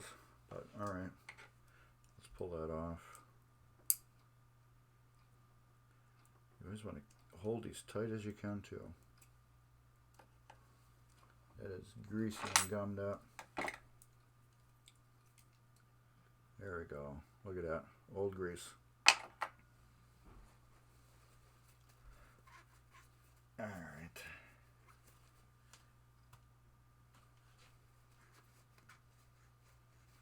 Alright, let's get that cleaned off. Oh, that was stupid, silly of me. Okay. Clean.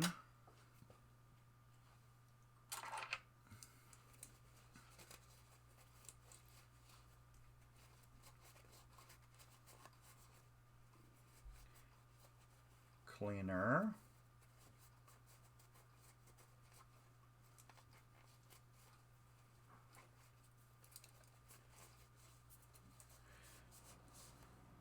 Hoping that furnace guy doesn't come till we're done. What time is it? We've been on for a little over 2 hours. I really want to get that trough assembly on so I can button up the lower part of the playfield. We wasted all that time rebuilding a part I rebuilt already. Jeez. Alright, that's clean. Let's put this part together first and then pull the other part of that off.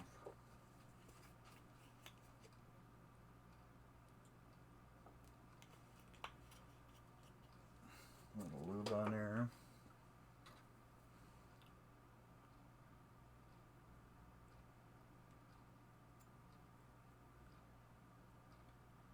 Alright. Wipe the excess off.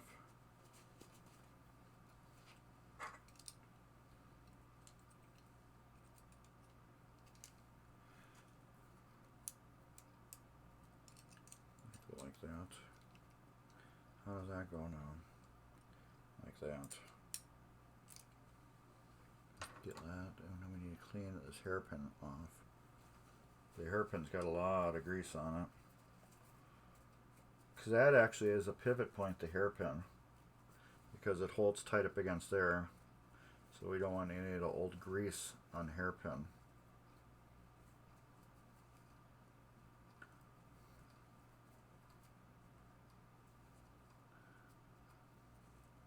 Here.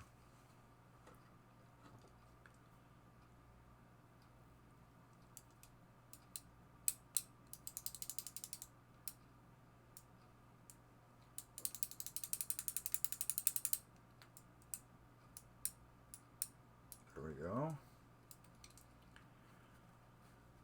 Get this. Have to use a screwdriver on this to get this off. That there. That's actually clean, but we will clean it again. This is actually just as clean as the other one was, and I didn't do this one, so this proves that there really wasn't no grease on it.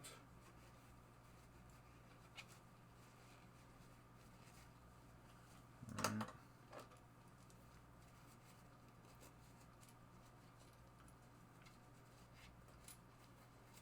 Yeah, just as clean. Get the washer clean. Yeah, just remember, anything that's not metal to metal does not need to be lubricated.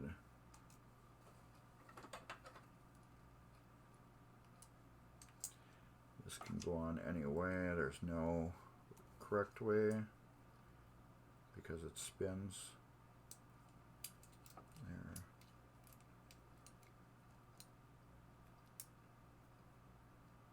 Let's point that clip down. Let's point it this way. There. Right, that's like that. We will get the thing in here again.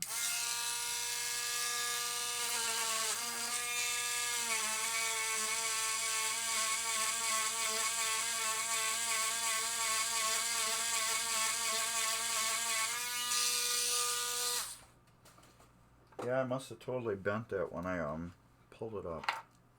I had to have. That goes like that. We got this here.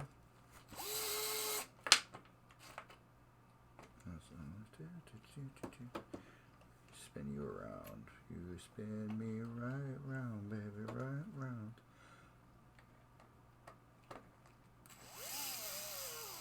Oh, shoot. There.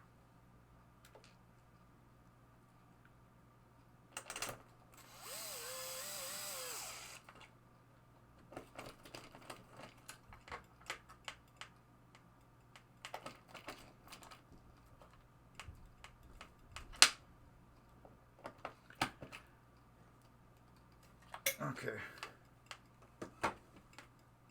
And again, when your coil is down and the fire is up, it closes the switch. That's how you get points on a slingshot. Now we take this apart, this filthy part apart. Oh, that rhymed. This filthy part apart. That's dirty. D to the I to the R to the T to the Y.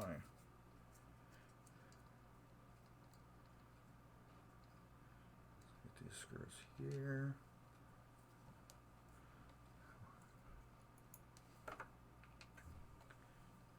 And this has never been touched because I can see it's still got the metal coil sleeve in it.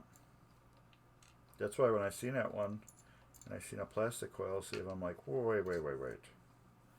Yeah, that's a little dirty.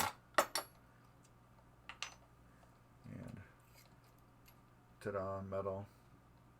Now people say that a lot of people, they clean these and they reuse them because they say that, you know, you can just clean them and reuse them. Yes, you can, but this is constantly going in and out of this, as you can hear.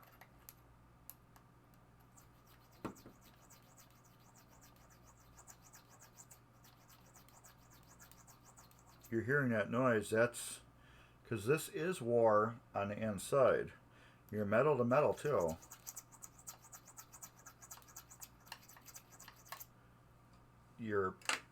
It's thinner on the inside than it was. I can see it's war. But yeah, if you really want to just be cheap and reuse these, you can. Or put a new vinyl one in, vinyl plastic, which is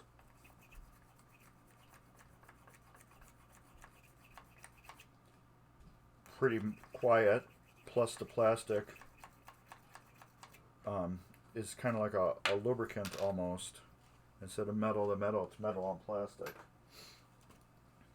So yeah, you can reuse the metal ones. I have in the past when I first started out, and then I had issues still after rebuilding things, and I took them apart and then put a new sleeve in, because everybody's like, dude, you just took that apart, why didn't you put a new sleeve in?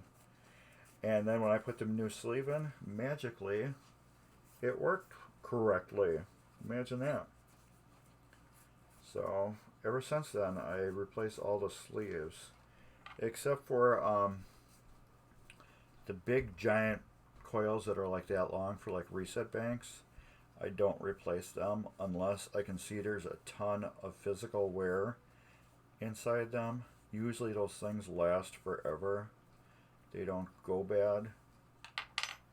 So unless I can see that they're really damaged, I don't replace them, because they only fire like a couple times per game, maybe, and yeah, they just don't go bad. But yeah, you can buy new ones and replace them. I have done it before, and then after, you know, I threw them in an ultrasonic cleaner and looked at them. I'm like, well, there's really no wear on here. I got them in stock, but like I said, I'm only going to replace them if they're needed to be replaced. Alright, then this goes down through there. That goes like that. That goes like that. This goes like that. It holds the coil tight in. Put your 2 screws through. Hold this down tight with your thumb. I usually do it close to here so I can hold the screws in at the same time. Tighten your screws down because you want this coil to be in there as tight as possible.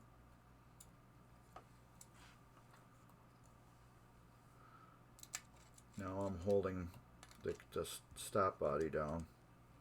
I'll show you.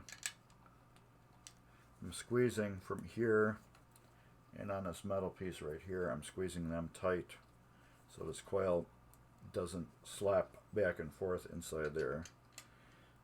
And these you just tighten up. They got lock washers on them, so there's no He-Man kneading on them.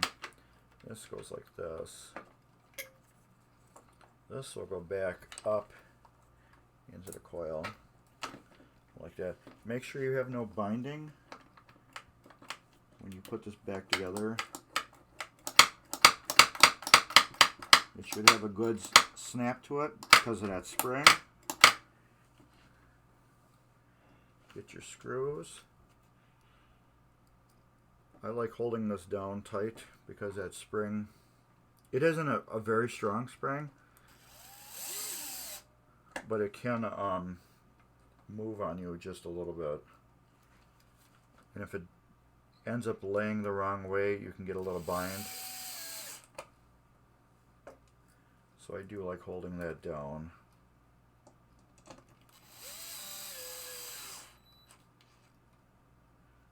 Tighten.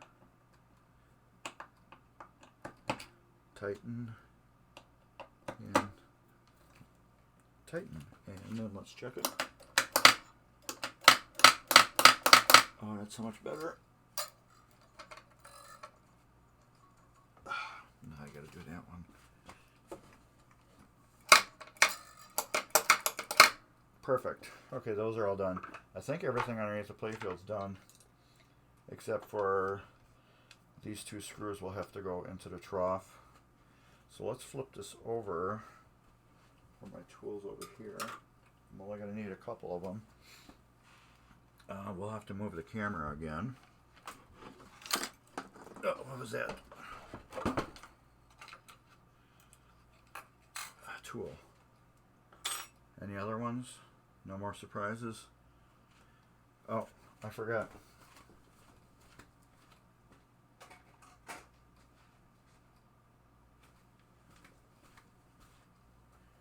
Let's put it here.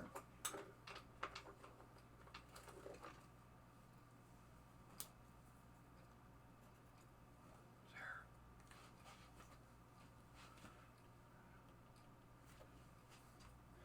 Now it's done. So we went through everything on here. I don't really do these slam switches. Any of these. I really don't do any of those. I just make sure that they're open and closed. They're doing what their thing is. I will worry about those LEDs when I put it back together. There's no need to do that. So we're going to do the trough. I'll flip it back over. I'll clean out those bulb holes. And then we'll do that later. Alright. Let's get you... I need this whole area right here. You're up high as I can do without messing you around. So let's do this. There. That's really good. Alright, it's trough time. And with the trough, like I say in all my videos, I polish them. Because they need to be polished. Just like this. It's all polished. I polish all these parts. Well, this can kind of go on. And then that. These are the broken ones. As you can see, right here is broken off and we got threads. Same with that one. You can see here's the threads and then here's broken. So that's why we replace them. These are garbage. They're not needed. Alright. Hey, thank you for the raid. Just so you guys know, and hey, what's it stoves? What's up? Friction, yes, friction is the enemy of mechanical parts. For everybody that just joined, I am Mark's Basement Arcade, and this is tvMGC. tvMGC is not just a EM pinball channel. We have a guy that does coin-op machines, so if you're into working on coin-ops, like any arcade video game that has a screen on it, or you're into like I think he's doing a gun game. I think it's Silent Scope. Tuesday nights at 7 is Ed's Pinball Mayhem Workbench. Check that out. We also have gamer news on Monday at 9:30 p.m. We'll have Gamer Zone on. Tuesdays, like I said, at 7 p.m. is Ed's Pinball Mayhem Workbench. He's my brother channel, which I call the coin-op guy. So check him out. Wednesdays we have Stories of the MGC. MGC is the Midwest Gaming Classic. It is the biggest show in the United States of its kind. It's all about gaming. So if you're into Monopoly or Magic or D&D, or you like playing Werewolf or anything like that, Pinball, if you like swap meets, if you're into cosplay, you want to go to the MGC Gaming Classic, because that's all there. Everything is free play too, so when you come in, everything is free. So you can play anything you want. They have ColecoVisions there, old Ataris, Nintendo. They have tournaments on all that stuff. So if that's something that you really enjoy, check out the Midwest Gaming Classic. I am just one show. I'm on Sundays at 2 p.m.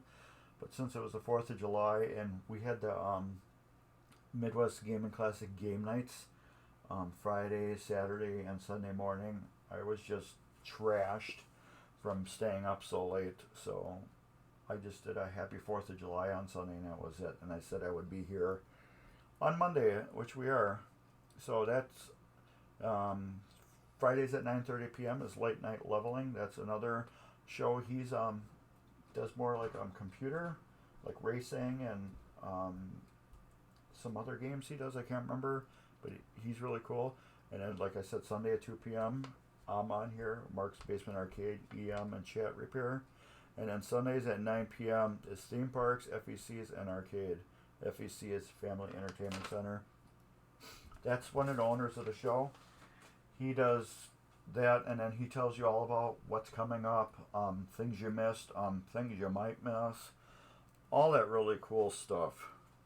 So right now we are working on Williams EM. You can see it right here.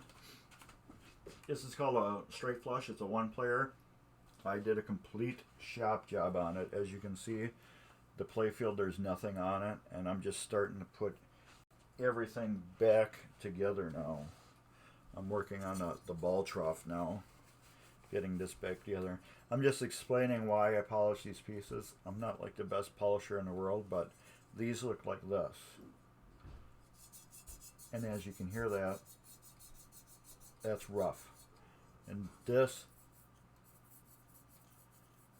is where your ball, here, I have a scratchy finger compared to this. This is where your ball rides. Your ball ends up being a big hunk of sandpaper. Let me see, I have some old balls here. Well, I'm almost 50, so. Anyways, I have some old ball here. As you can see, let's put it back on autofocus. Come on. There you go. You can see the rust on it.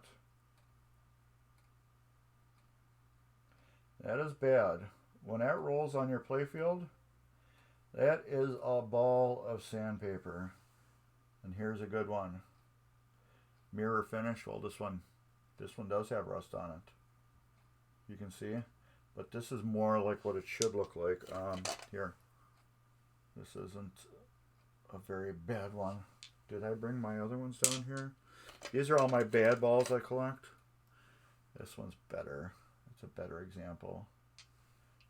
Let's focus you. There we go. This is a better example right here. It's got wear on it, but your balls should look more like this than like this one.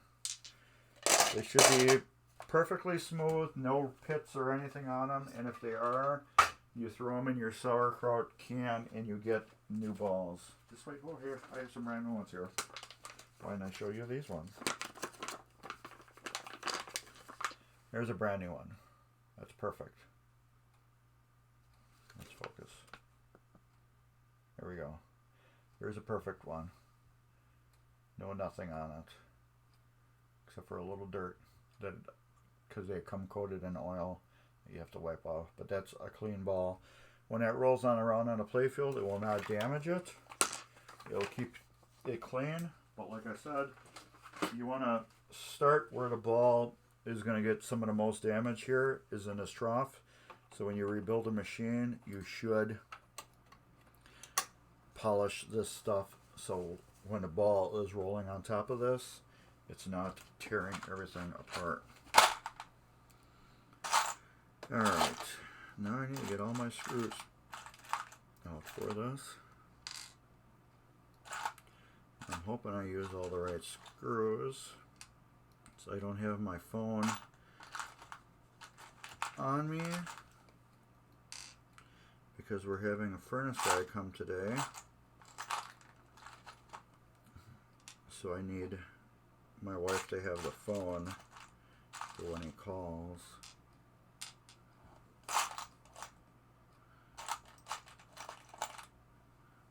I'm hoping these are all the right screws, because I got some big fat juicy ones that I didn't reuse. I can't remember what those are for. I need to get my phone. Melissa, if you're watching this, can you bring my phone downstairs? So we'll find out in 30 seconds if she's watching me. But anyways, I know most of these are done. I'm worried about these two screws right here. I can't remember if those are jumbos or not. I think these two are jumbo screws. But, oh, maybe she is. So it sounds like she's coming down.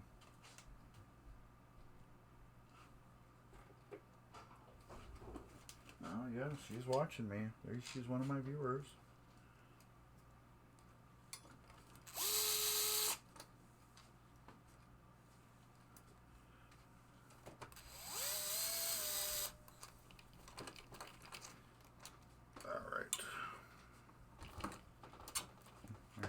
Hold on, everyone. No furnace guy call? Okay. Okay. Are you keeping it? Yeah, for a minute I just need to see what screws are holding this whole area together. I put all my pictures on my phone. When I disassemble everything, I take tons of pictures of it. Except for, did I take tons of pictures of the trough? Okay, that's off there. No, that's not the right machine. I wonder why. Or is it the right machine? I have so many machines on here. Okay, that's definitely not the right machine.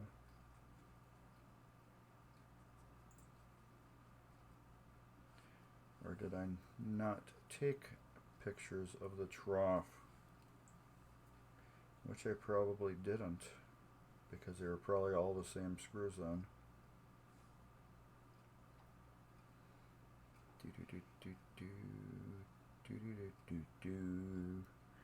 Sorry for boring you guys, but I just want to make sure I'm putting all the right screws in. Right now I'm looking at Sorcerer. There's a ton of pictures I took of that. Okay, that's not the game. Okay, that's... Okay, what game is this? This is this game.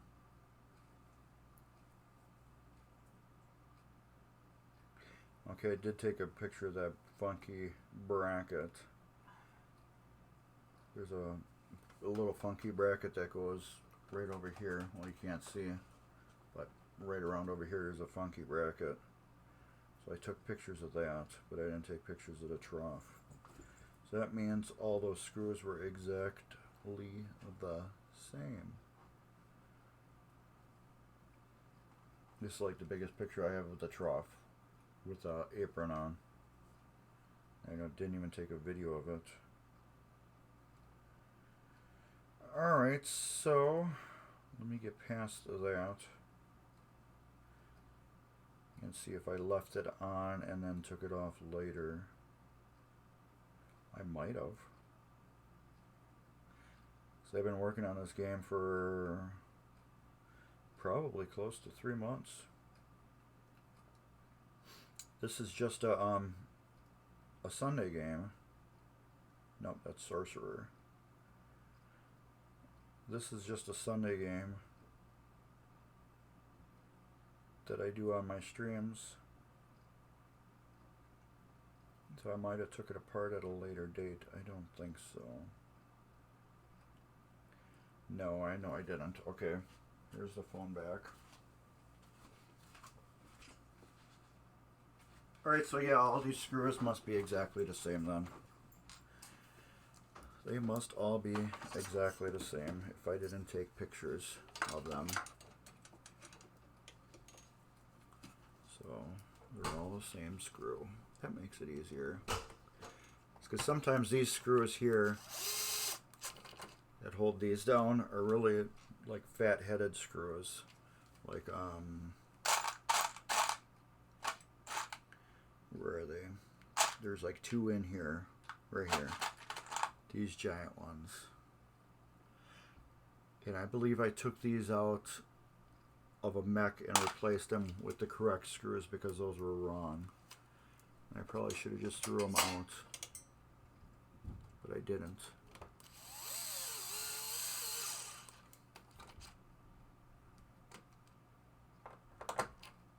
Alright.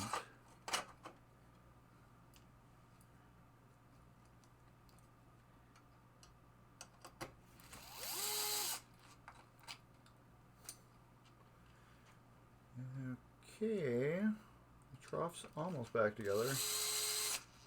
The only thing I really need to do is go back underneath it. There's 2 screws that hold right here that I need to do.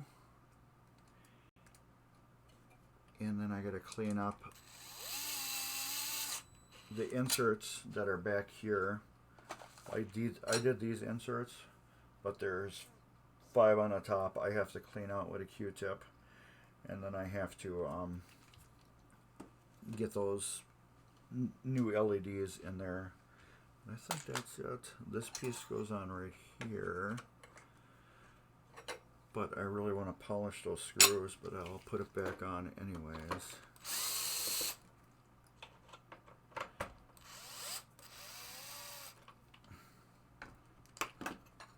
This one right here, this should be a longer screw. I don't know why it isn't. Because there's part of the kicker assembly that goes on there. Where is it? There it is. This piece goes right there. And let's clean that up and get that piece on. Alright. Get my Novus, and we can use, do I have a dirty? We'll use this one. I like using Novus on everything. Okay. Novus is great cleaner to get scrubby junk off. Yep, look at that already. Look at all that old gunk right off. I don't use it on everything because it will take paint off, but this is a harder paint and it's on thick. Oh, why am I doing that? I need that screw. Let's put it right there. This paint is thick, so I'm not worried about rubbing it off. But like on plastics, I would not use it. The plastics for the playfield, I won't use it. So, oh, and then, yeah, that's why my computer just said I ran a scan and there was no viruses. So,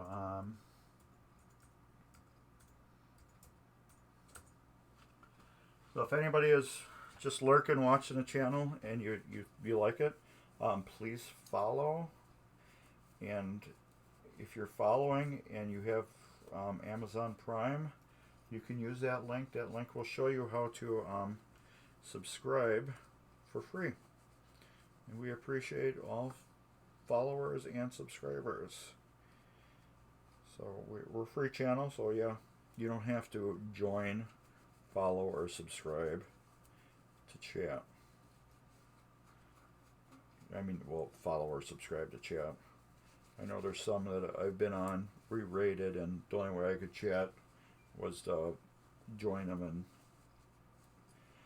I mean, I'm subscribed to them, and I'm like, I wasn't doing that. So, which was interesting. Sounds like my phone's making noise upstairs. If anybody is on this right now and you're trying to contact me on my phone, I don't have my phone, so you can't. Alright, that's kind of bent. So we might have to tweak that in the game. Take it apart. So remember that. That goes like that. Let me see how bent that is. Okay, that one needs to come up a little bit. So maybe that's why it was bent. That could have been why. That would make sense. A little bit. This is where the ball bounces and sits on for your plunger. A little bit more. That was overbent though.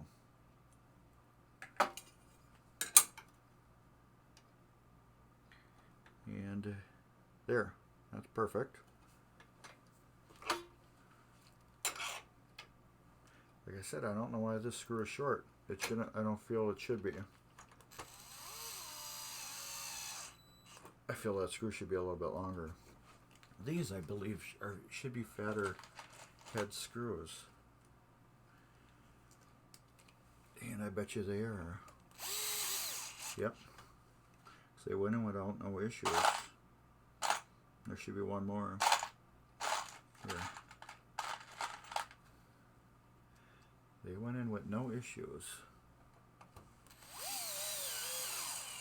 Yep. So that's why I had two of them. Alright. And their apron is back together. The only thing I have to do is put the top on. But I'll leave that off for testing purposes. This has all been rebuilt. This is what kicks the ball. Let me get one of those cleaner balls and I'll show you. That's fun. That's what does that. And then the ball rests there and then your plunger comes up and shoots it. But yeah, that... And then it will rest right there. And it's resting even.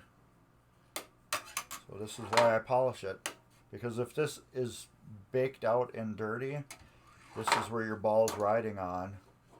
And where your ball is going to get its first amount of damage from in here. Plus it looks nicer and this will reflect light back from when the playfield shines on it. That's another reason why I like doing that. So anyways, I think we're done with this. I have a couple parts to clean up on top of the playfield. Up here, I have the arch assembly that's got to get cleaned. I have to do that and get that all cleaned up, and then we can put the plastics on.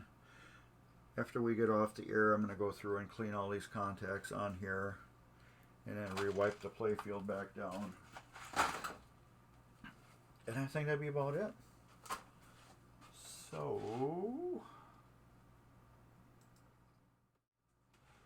let me shut that camera off. We don't need that on because I'll leave it on if I don't shut it off. So anyways, I appreciate everybody that came by today. And it was a little lengthy of episode. It was what, 2 hours and 27. Well, I guess it's average. We usually go over 2 hours, 2.5 hours. So, yeah. Anybody have any questions for me? Why I did certain things other ways, or what would I do different? But like I said, I treat every machine like it's my machine. So that's how I take care of them. Where's my bag? Oh, it's under here. A little soldering bag. Keep all my soldering stuff in there. So yeah, I do every machine like it's my machine because, well, right now it's in my possession. So that's how I do every single machine. But yeah, so yeah, we're gonna, like I said, I'm gonna flip it over, change those bulbs, clean out the under things. What I use is a Q-tip and then rubbing alcohol, and I just go around and swirl them and clean them out. And I'll put the bulbs in there, and this will be done till next week. We're either going to be on Sunday or Monday again next week. The reason why, I have a rotating overtime schedule at work, so I don't know if I'm working Sunday. So if I'm working Sunday, I'll either be on probably Monday. I don't think it will be on Saturday, but we'll see. I really need to get onto this. I got to do stuff on this. This one is going out soon. So as soon as I'm done with this, I'm going on that. That will be on my YouTube channel, Mark's Basement Arcade. The Williams Sorcerer. And yeah, that's about it. So everybody, take care, and later, everybody. Thanks for watching. Bye.